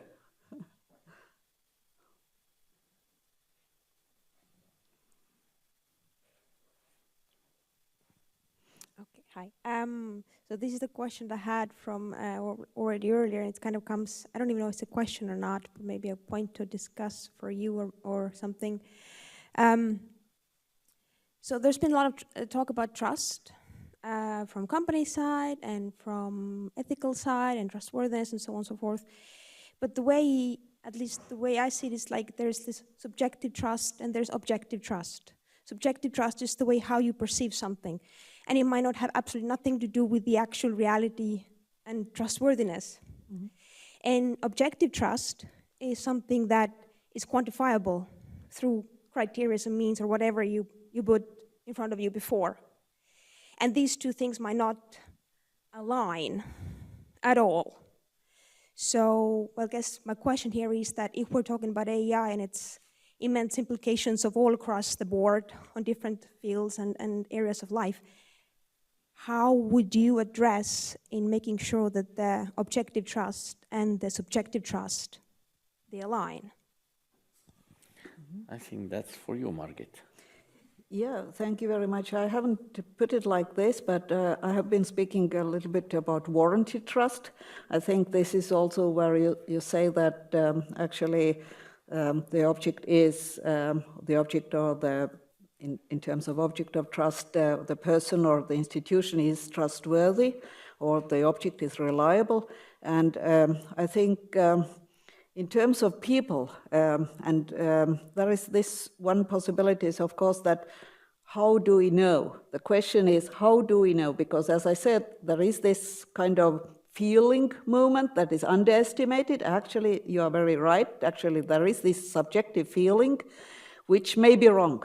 And we cannot help, actually. And this is why it is so difficult to build and maintain trust. And the companies know it very well, that when something happens, it drops. And then it takes something like years and years and sometimes 100 years to build it again. So they are very careful in not actually losing trust.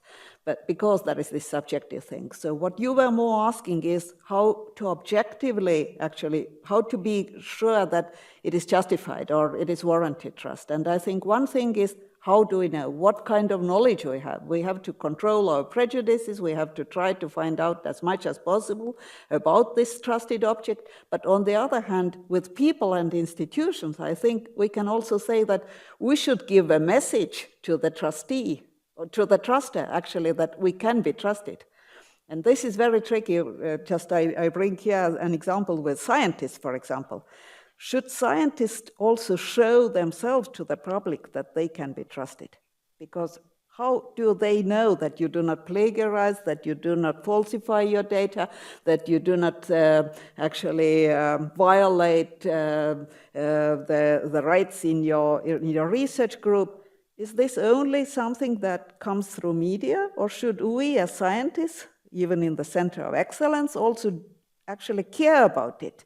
How to make them also possible, and there are a lot that is going on today in science debate, that there should be this co-creation and participatory approach. Let us bring also citizen science in, let us invite other people to see what we are doing. I'm not very sure if it helps, but we should think about it, that this is also part of the problem, that actually people do not know whether we can be trusted or whether we are trustworthy. So from both sides, we should work in order to have this come more closer together.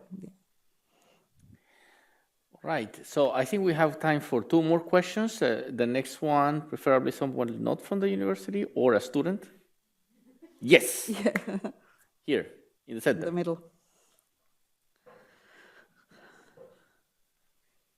A rather philosophical question. So, Kristel, in her presentation, had this nice image, drew some parallel between the times we are in at, like with respect to the AI and the times of flying. So, but there was not much elaboration, so I would like to ask the question. So in case of flying, we had this aspiration, this vision of flying among the birds in the sky. For example, with respect to going to Mars, we have this aspiration to become multi-planetary species, and lots of reasoning behind it. So one could wonder, in the midst of all this, everybody chasing AI, so what is the vision or aspiration in AI? Or rather, what do you think should be the aspiration? What are we chasing for? So this question is to all panelists, but maybe Kristel could start because it was on that slide. So from the government perspective, so we think about the citizens, obviously. So we want to make sure that the services that the government provides are run smoothly. You don't have to worry too much about things. So that's one of the things that AI can probably help us with. Then, of course, we also think about our companies, and we would like them to be able to develop new solutions. And so us putting money in, and then universities working together. So just to support the situation right now, we all know is not as good when it comes to business and how things are going. But again, that's probably one of the things, making businesses somehow use AI and make money, but also bring it back to the country or the state. I'd like to add that, I mean, one thing that really has changed with the, let's say, coming of ChatGPT as the first moment, but then all that has come after, is that AI scientists, I think, really now all should pay so close attention to the whole of society. They shouldn't think about AI like, oh, this is my small thing that I'm doing here, because this matters so much for everyone. And the most important thing is alignment of where we are going to where we would actually, as a society, like to be, and where we want to move.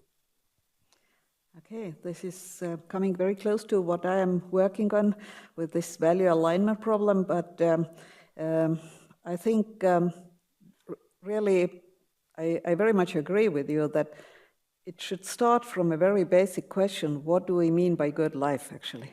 or what kind of society we want to be. And these are very philosophical questions, but they now come very close to also to the researchers and to the AI developers, because AI will give all kind of tools to make life more efficient. I think some of the problems may be solved, like Henrik was speaking about, that we don't have that much labor force or manpower, for example. The lawyers come and say that please help us because nobody wants to work in the court anymore as a lawyer and we have to replace these people. We lack teachers, please give us AI to help us to teach the kids because we don't have that many. The people in the healthcare, for example, should be replaced and there should be these robots actually rescuing people. I think all this is okay, but just thinking about all these potential dangers of that these technologies bring along, we should start from thinking what can be lost or what is something that is valuable that in the development of these new technologies can make our life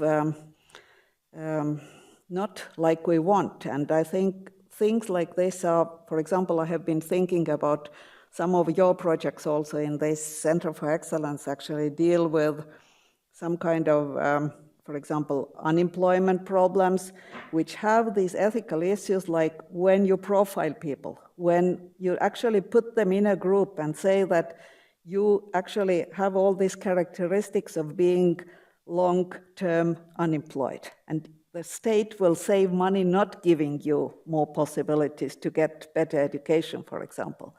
Or in healthcare, you will not be actually treated anymore because the state wants to save money and they say that you will not be like genetic diagnosis.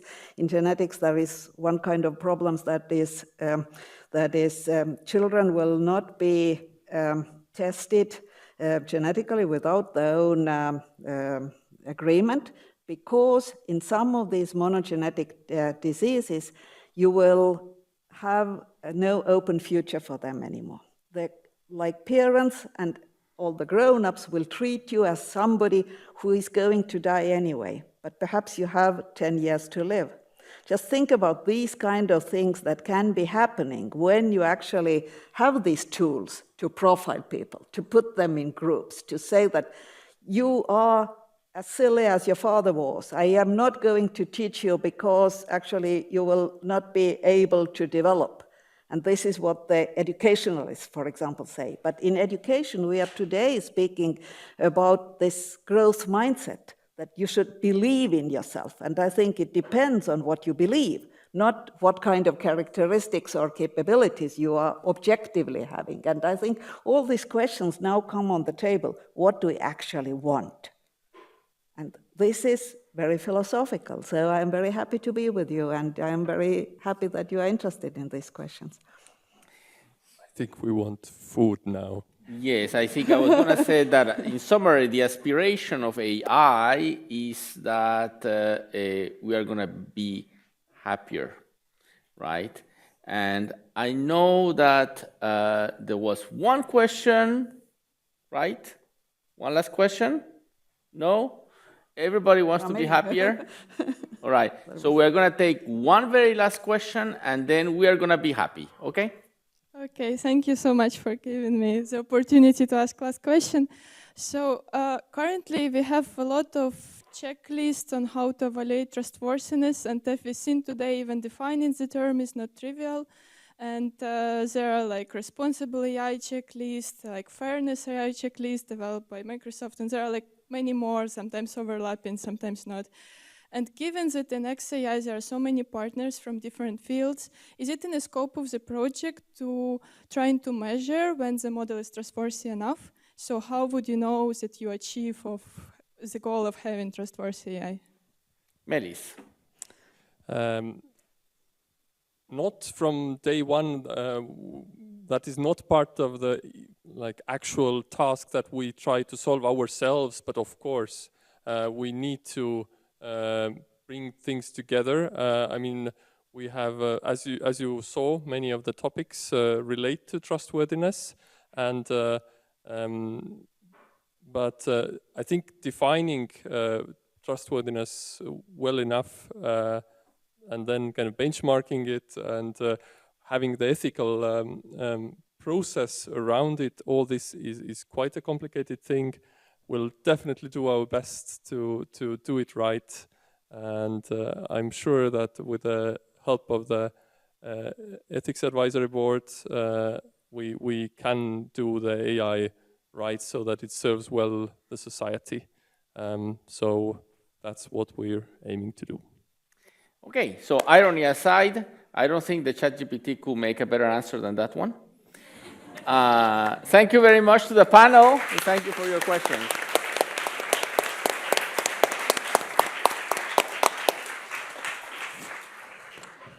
Thank you very much, Marlon, for doing the hard work of asking the questions, and thank you all for coming, but don't leave because now there is food. And check our website, exai.ee, for the next events happening soon. Thank you.